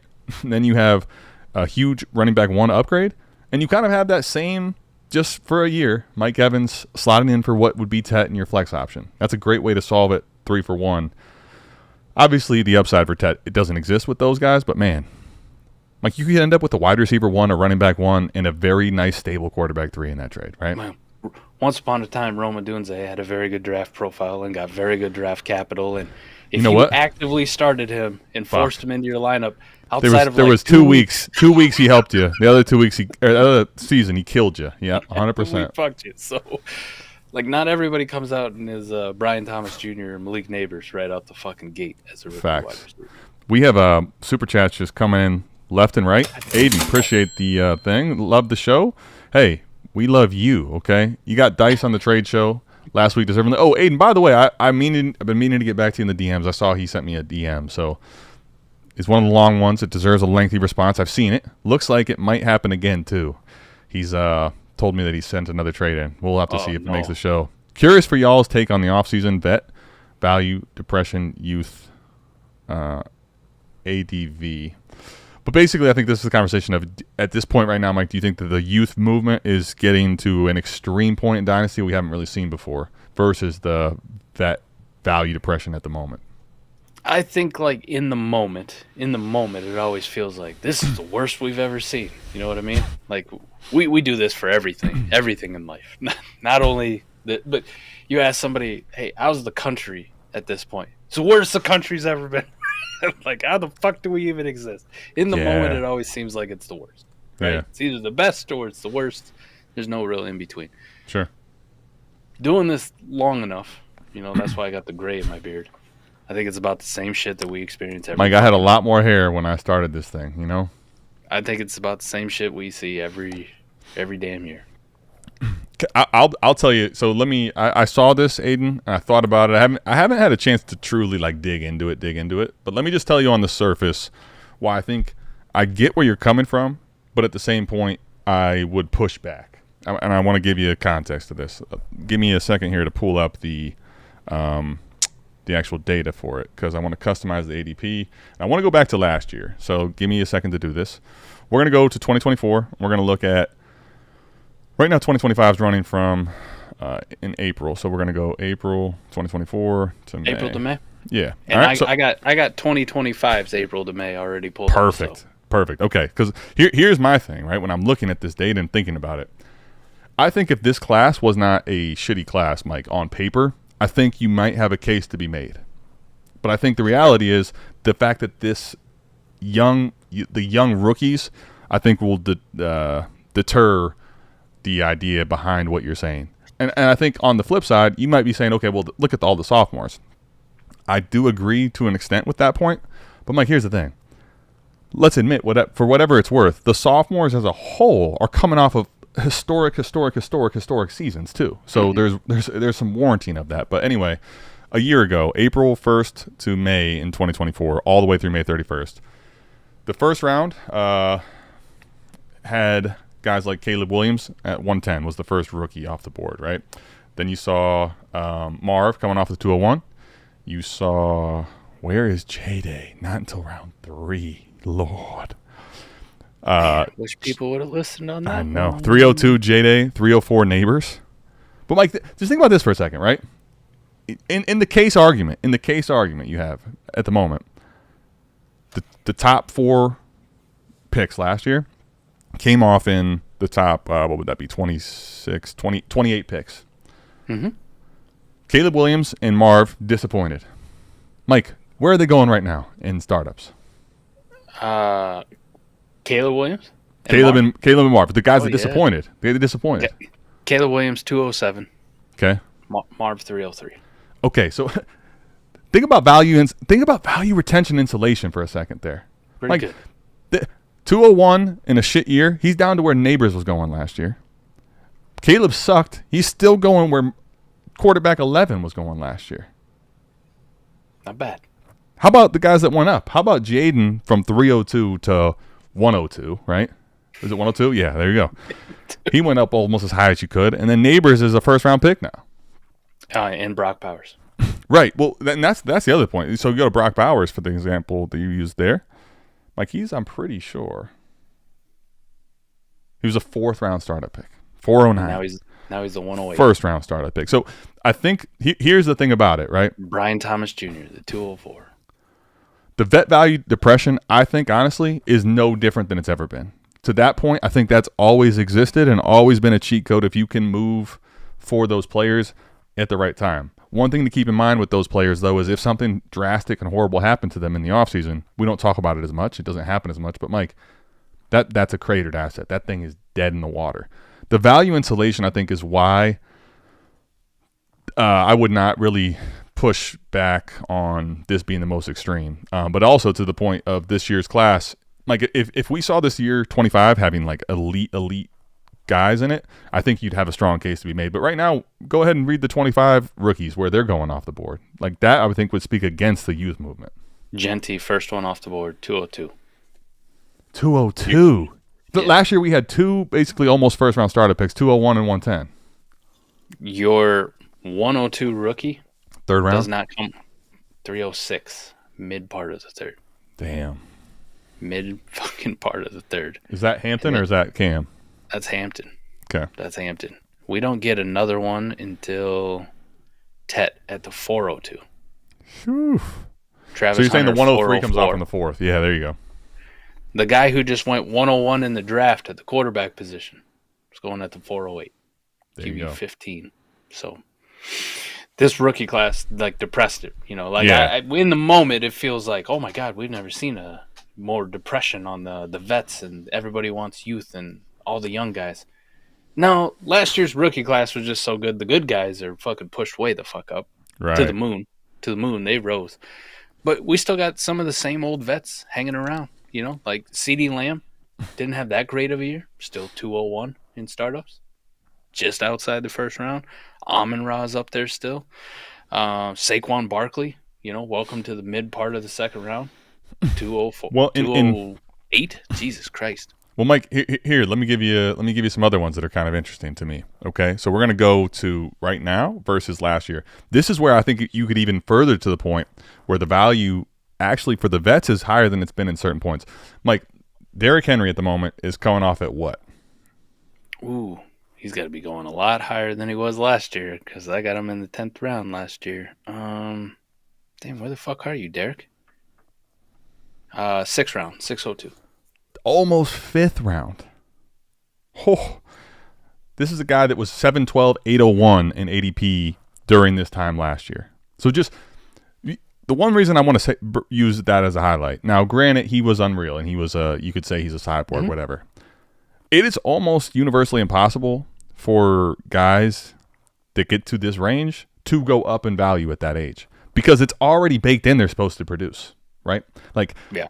To actually defy, It's almost like trying to swim upstream is basically what that is for those guys. They're trying to swim upstream, and I think there's a lot of vets. So let me ask you, where did Mixon go? Where did Mixon go? Mixon's 710. There you go. So he Mike is actually was going at the 803. So he rose up a little bit, not a ton, but like those guys actually were baked up in value when they're getting to even a further shelf life. How about Josh Jacobs? Josh Jacobs at the moment is let's see. Well, so for a year ago, he had to go way up too, right? Let's find him. He's 506 right now. 506. Yeah. So Jacobs is 5'10". So he went up a touch, but you know. How about this one? This is the one that I really like, right? Because running backs make sense. Running backs had historic years. They all fucking dominated. People want them again, right through back. Terry McLaurin. Old wide receiver. He went way late last year. Yeah. So right now, Terry McLaurin's going in the 6th round. Mid-6th. Okay, let me see if I can track him down. How about 8'11"? Yeah. How about almost a 9th round pick? Yeah. Yeah, that's fucking pretty good, man. So the vets did rise quite a bit, just if you produced. And the rookies aren't as high as they used to be. So actually, contrary to the point, it's probably the least extreme that we've seen in a while. Yeah, and I think that the reason for the feeling, right, the 24 rookies that are now sophomores are going extremely high. A lot of those are because what we saw last year were the guys that we really believed in the prospect profile. They slid, but not a ton. Right, and that's basically Caleb, and that's Marv, and that's Rome. Those are the three I'm talking about, period. And then we had guys that we didn't necessarily know, like Ladd, way up, right? So those guys produced, though, at an extreme clip. And that's, I think, the reason you're feeling that way. But to the point of the actual rookie class, Mike, it's been since 2022 we'd have to go back to see the rookies overall coming off this low. We got another super chat. Oh, wait, hold on. I'm almost skipping one. They're just lined up here. I don't know if we accept this. This is Canadian money. But Simon, appreciate the super chat, buddy. Starting an auction tonight. Is there any strategy to nominations other than pick the pricey guys you don't want to use up an opponent money? Simon, that's the only fucking thing I ever do. I mean, I would say this. That's basically the easy one. I will tell you, though, if you think that most people have that same mindset, I'll throw a guy in that I want to have and see if I can get him on low key. I did one last year in Barry's Triple Crown, right? A different strategy, just a little bit. Let's talk about it. Like some of my first nominations were I had this real affinity for trying to find cheap starting quarterbacks. So it didn't work out the greatest, okay, on in the end, right? They didn't hit. But I would nominate guys like Sam Howell, you know. I would not, because I'm like, oh, Geno Smith ain't that good. You know, Sam Howell might start some games this year. I'd nominate Drew Lock for the Daniel Jones fucking thing. Like those like second tier backup quarterbacks. Like that next group where I'm like, maybe they're going to start a fucking couple games. I was trying to find early, super cheap quarterback buys for the roster to kind of give myself a little bit of flexibility. Yeah. So I was nominating those guys, and like when those are your first nominations coming off the board and you're getting them for like $1, $2, like people, I ain't bidding on fucking Sam Howell. Like I kind of like that. I kind of did like stacking them up. Now when we got to like the third auction and I started trying to do the same shit, people are up to it, and like all of a sudden Sam Howell's going for like $8, $9. I'm like, God damn it. Well, okay, and you know what? That actually, I'll give you another one. As long as this is 12-team Superflex, which I think it is, Simon, you've been around for a while to know this is a safe place for those people and those people only. And you get 10-team, we're talking different. But in 12-team, like for me, one of the things I like to do is not just the point of putting in pricey guys. I'm nominating and trying to keep the start, even if it's one, I'm trying to keep the starting quarterbacks later because I want to see people blow their money on the non-quarterbacks because in auctions in particular, I haven't done one in a while. Be curious to see what's shifted. But one thing that's probably still remains true is the quarterbacks just go for more because at that point you're roster constructing, right? And that's what ends up speaking to the situation. So I want someone to blow their money on Breece Hall. I want somebody to blow their money on, fucking Drake London, right? Right. Now, all of a sudden, I have a clip ready to go for the combination, Mike, on the discount of can I get Dak Prescott? Can I get all these guys that are still starting quarterbacks and everyone's kind of blown their load? Pause. Not pause. Not pause. Adam, I was going to pull something up just in speaking with the auction. Eric and I had that first ever, at least for me, first ever rookie auction league that we did. Oh, yeah. Tell me about that. And it got completed. I wanted to pull it up because it's kind of like every other goddamn auction I've ever done. Okay. Where you do those slow proxy auctions and like some of the prices the early guys go, like even though they're studs, when you start to get into some of the other guys, you're like, how the fuck did that guy go for more money than, Ashton Genty? Or how do you go for more than Travis Hunter? So yeah, let me pull this shit up here. Talk it up. And we got Jay waiting in the wings, and oh my God, Jay, are you a sick man or what? 10-team, 1 quarterback? Holy crap.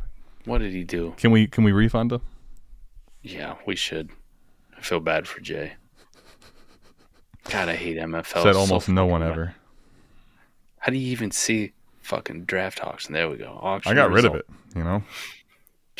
All right. So the top spenders. Ashton Genty went for $875. Damn, out of how much? I don't know how much was total in the pot. It was one of those things. Every pick's got a value on it. Okay. We piss poorly did it too.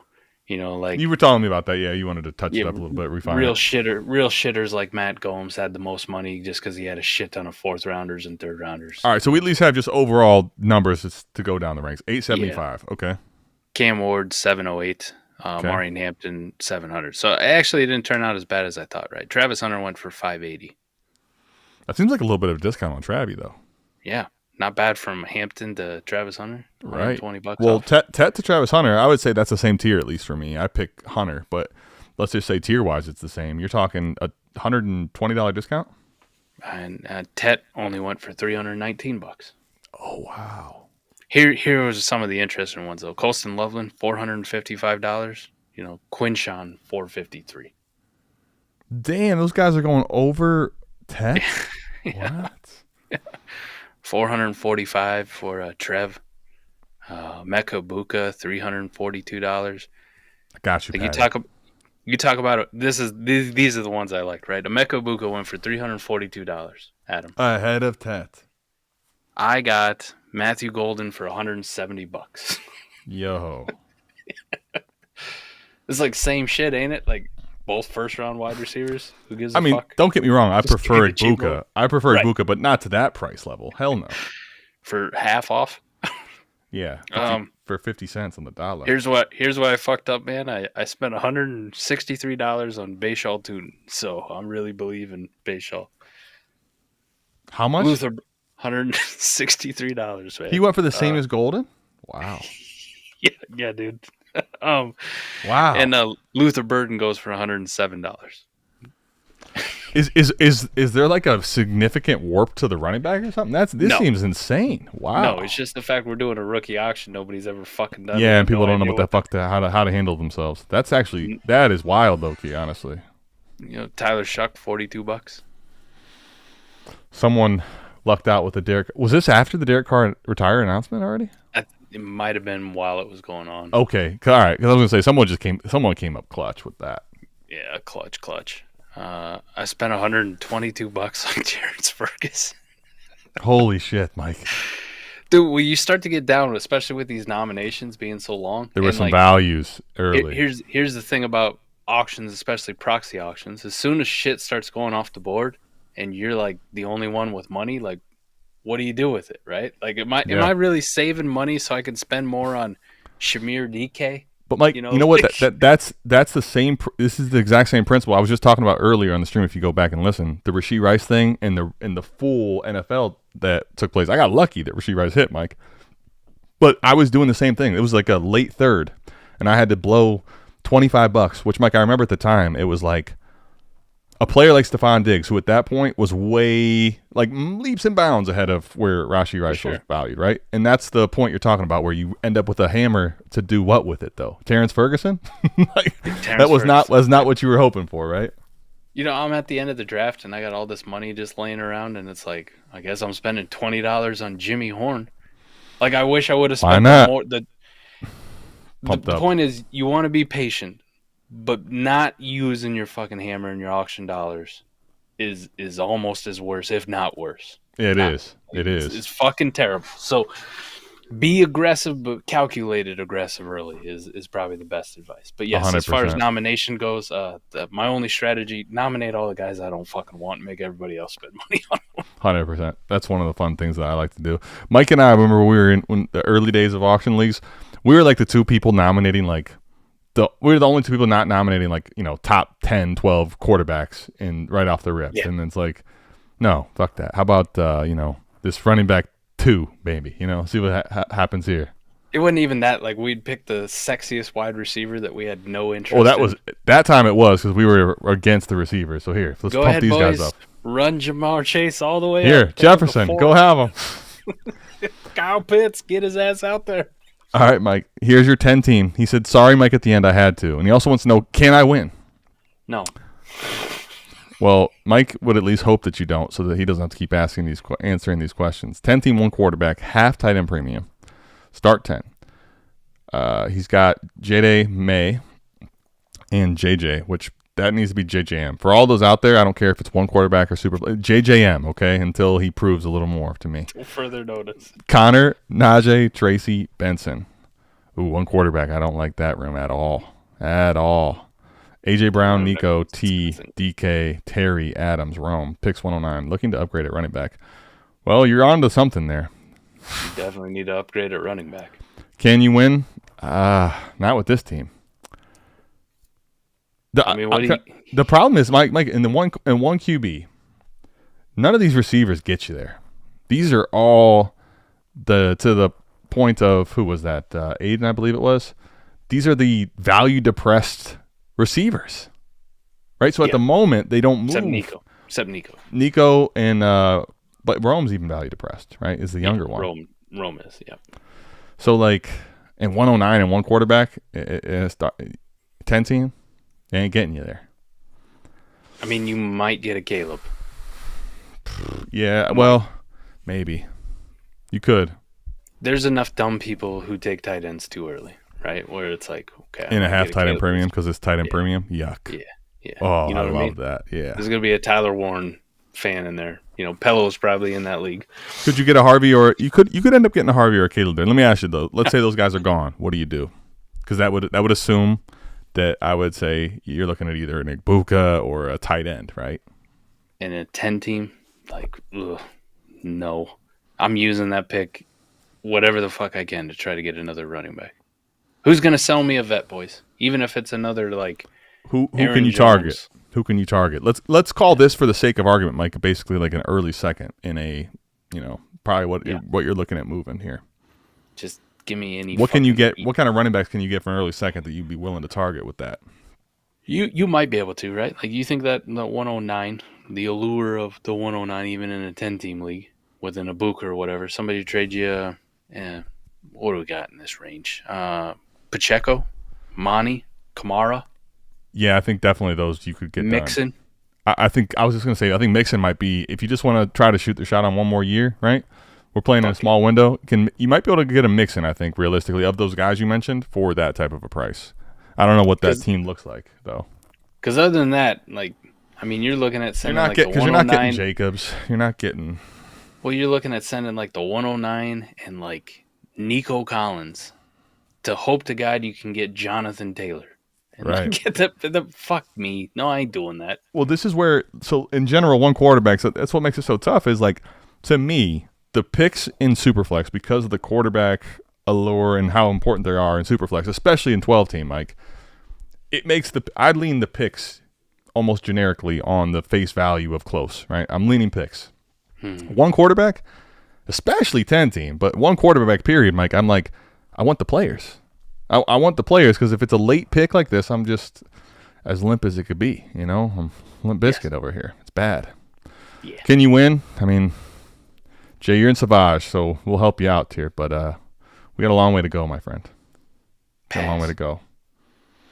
All right. I promised Patty Mills, even though he was the one that didn't super chat, and acknowledge everyone else is super chatting, that I would get to his question. Okay.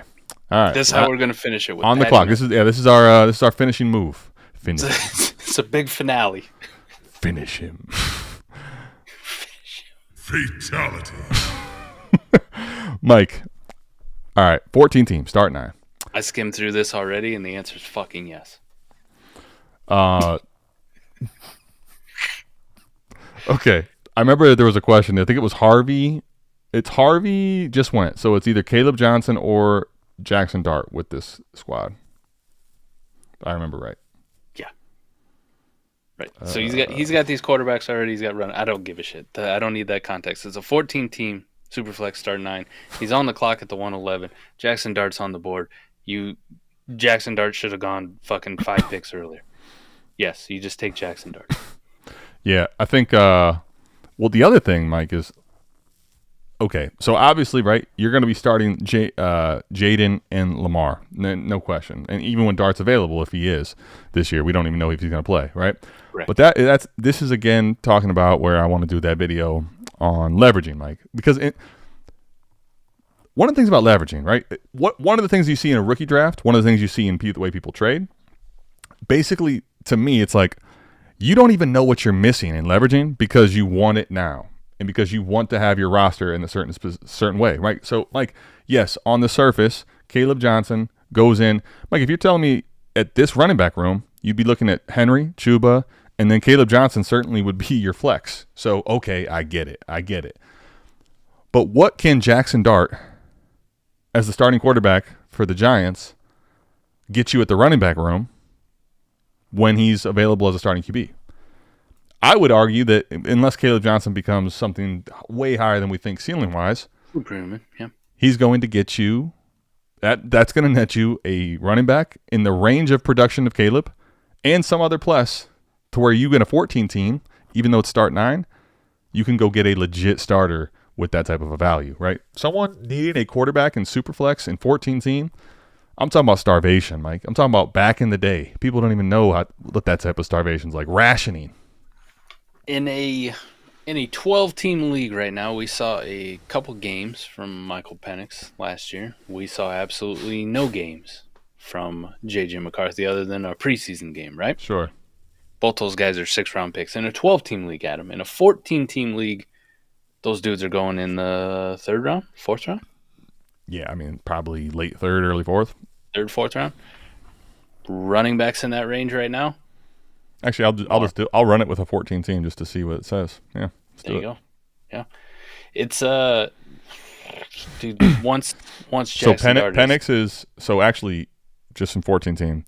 McCarthy's going in the 3rd. Penix somehow has actually fallen to the 5th. That's probably just an ADP error. Well, there's not enough data. Sample size. That's what I meant. Yeah, right. Yeah. But to the point, in this type of a format, let me just give you where Caleb's going. Okay, he's going at the 701 in a 14 team, and this is during rookie fever. To your point, right? Yeah, during rookie fever. All I'm saying is once Jackson Dart is starting games for the New York Giants, whether that's later this season, whether that's next year, he's announced a starter. All of a sudden, he's in the 3rd, 4th round of a 14-team startup conversation, and that puts you in an entirely different realm of what kind of running backs you can go buy for your team at that point. So even if he was in the Penix range right now, let's just even say that for the case and argument of the 5th. Who's Mike, the running back? You know who's going right there? I'm curious. Give me some names you think. It's literally him, and then there's 4 running backs that go right after him. Ooh, Quinshawn, Josh Jacobs. 2 Jonathan of the 4. Ding, ding, ding. JT did go ahead of him, but not by much. He's a 4-9 ahead. So we're at, you got 2 of 4 though. Okay, we got Kyron is ahead. Goddamn. James Cook, Christian McCaffrey. Those are the ones. Boom. You got 3 of 4 on like 6 Which also guesses. means That's that pretty Derrick good. Henry's probably going after. Derrick Henry's going 5-12. Okay. Yeah. Mike. All right. Kind of crazy to think about that, right? Like that's the point. You can either up tier and kind of bypass the Caleb Johnson range of what happens if he doesn't pop and doesn't produce for your team. Because the reason you do this, again, you're doing this because you want roster construction and obviously you want production. I think it's one of the biggest fallacies about rookie value where, to Aiden's point, if I'm going to push back, it's that last year is going to skew the brains of people in that rookies produce. Guys, that was an outlier last year. One of the biggest things I see people do is, okay, let me reach for this player because they're going to produce for my teams. That's flawed logic. Now the point of Caleb, he could produce for your team, but it's not a guarantee. But you know what Jackson Dart can probably trade for as a starter? A guy that's producing, or two guys that's producing. Even Patty Mills' follow-up about the league not being very active or showing much interest in the quarterbacks. Here's the other part that rarely gets mentioned in 14 teams, especially with quarterback scarcity. Mm-hmm. If I'm keeping quarterbacks off other people's fucking rosters, that means at some point somebody's going to be starting some skill position flex in their super flex. It's a 14-team start 9, which means there's less positions as a whole, right? Like there's to less catch up. 7 skill players to catch up with the 2 quarterbacks. And to this point, this goes to your talking about earlier, Mike. This is where you have to lean into the thought process is out. Meaning, I am now in the mode of blocking. Okay, I'm the guy. I'm like the chick that comes to the club with her friend to make sure she doesn't leave with somebody. Like I'm out here making sure. I hate that chick. There's no cuffing season. I hate Like that chick. if I have fab money, I'm making sure that the teams that I'm competing against don't get Joe Flacco, even though you might not think much of it, right? Keep that on my team. Because guess what? Joe Flacco might save you in this scenario. I'm making sure those type of things, they have to pay the piper for. They have to pay all the way up if they want to go get those type of players. Yeah, I want you starting Jawan Jennings in your super flex spot against my fucking Jaden Daniels or Lamar Jackson. Right. The only option, let's say, on waivers is a Flacco or a Drew Lock, who ended up being the league winner on the championship week, right? When you don't get that, now your options are, oh, my God, I got to start Jake Ferguson at my super flex spot. Exactly. Yikes. And in a start 9, there's not a lot of other positions where that guy's going to be able to make up a 15, 20, 25-point deficit to your Jaden Daniels or your Lamar Jackson, right? That's a lot to overcome. So playing a little cock blocking strategy ain't the worst thing either. I'm not normally one for doing that, but I'll tell you this time, 14 team, buddy, I'm going to be that guy, you know? I'm be that guy. Got him. Put Booby in. I want to spin. Mike, that'll do it for us, man. That'll do it for us. Patty, that would be my personal assessment to you as well. I think you could make the case for Caleb, and I'm not going to fight you. I just feel like in the point of leveraging, there's no higher stakes than 14 and 16 team leagues with leveraging. Your league mates don't want to pay it? That's fine. It's fine. I'll keep it. Yeah. I got room over here, you know? I got room. We're the Motel 6. We'll leave the light on for you, you know? Jackson Dart's always welcome. That's a great way to end it. We'll see you back here, same time, same place, next week for AMA. We're out of here. Peace. Love y'all. Peace.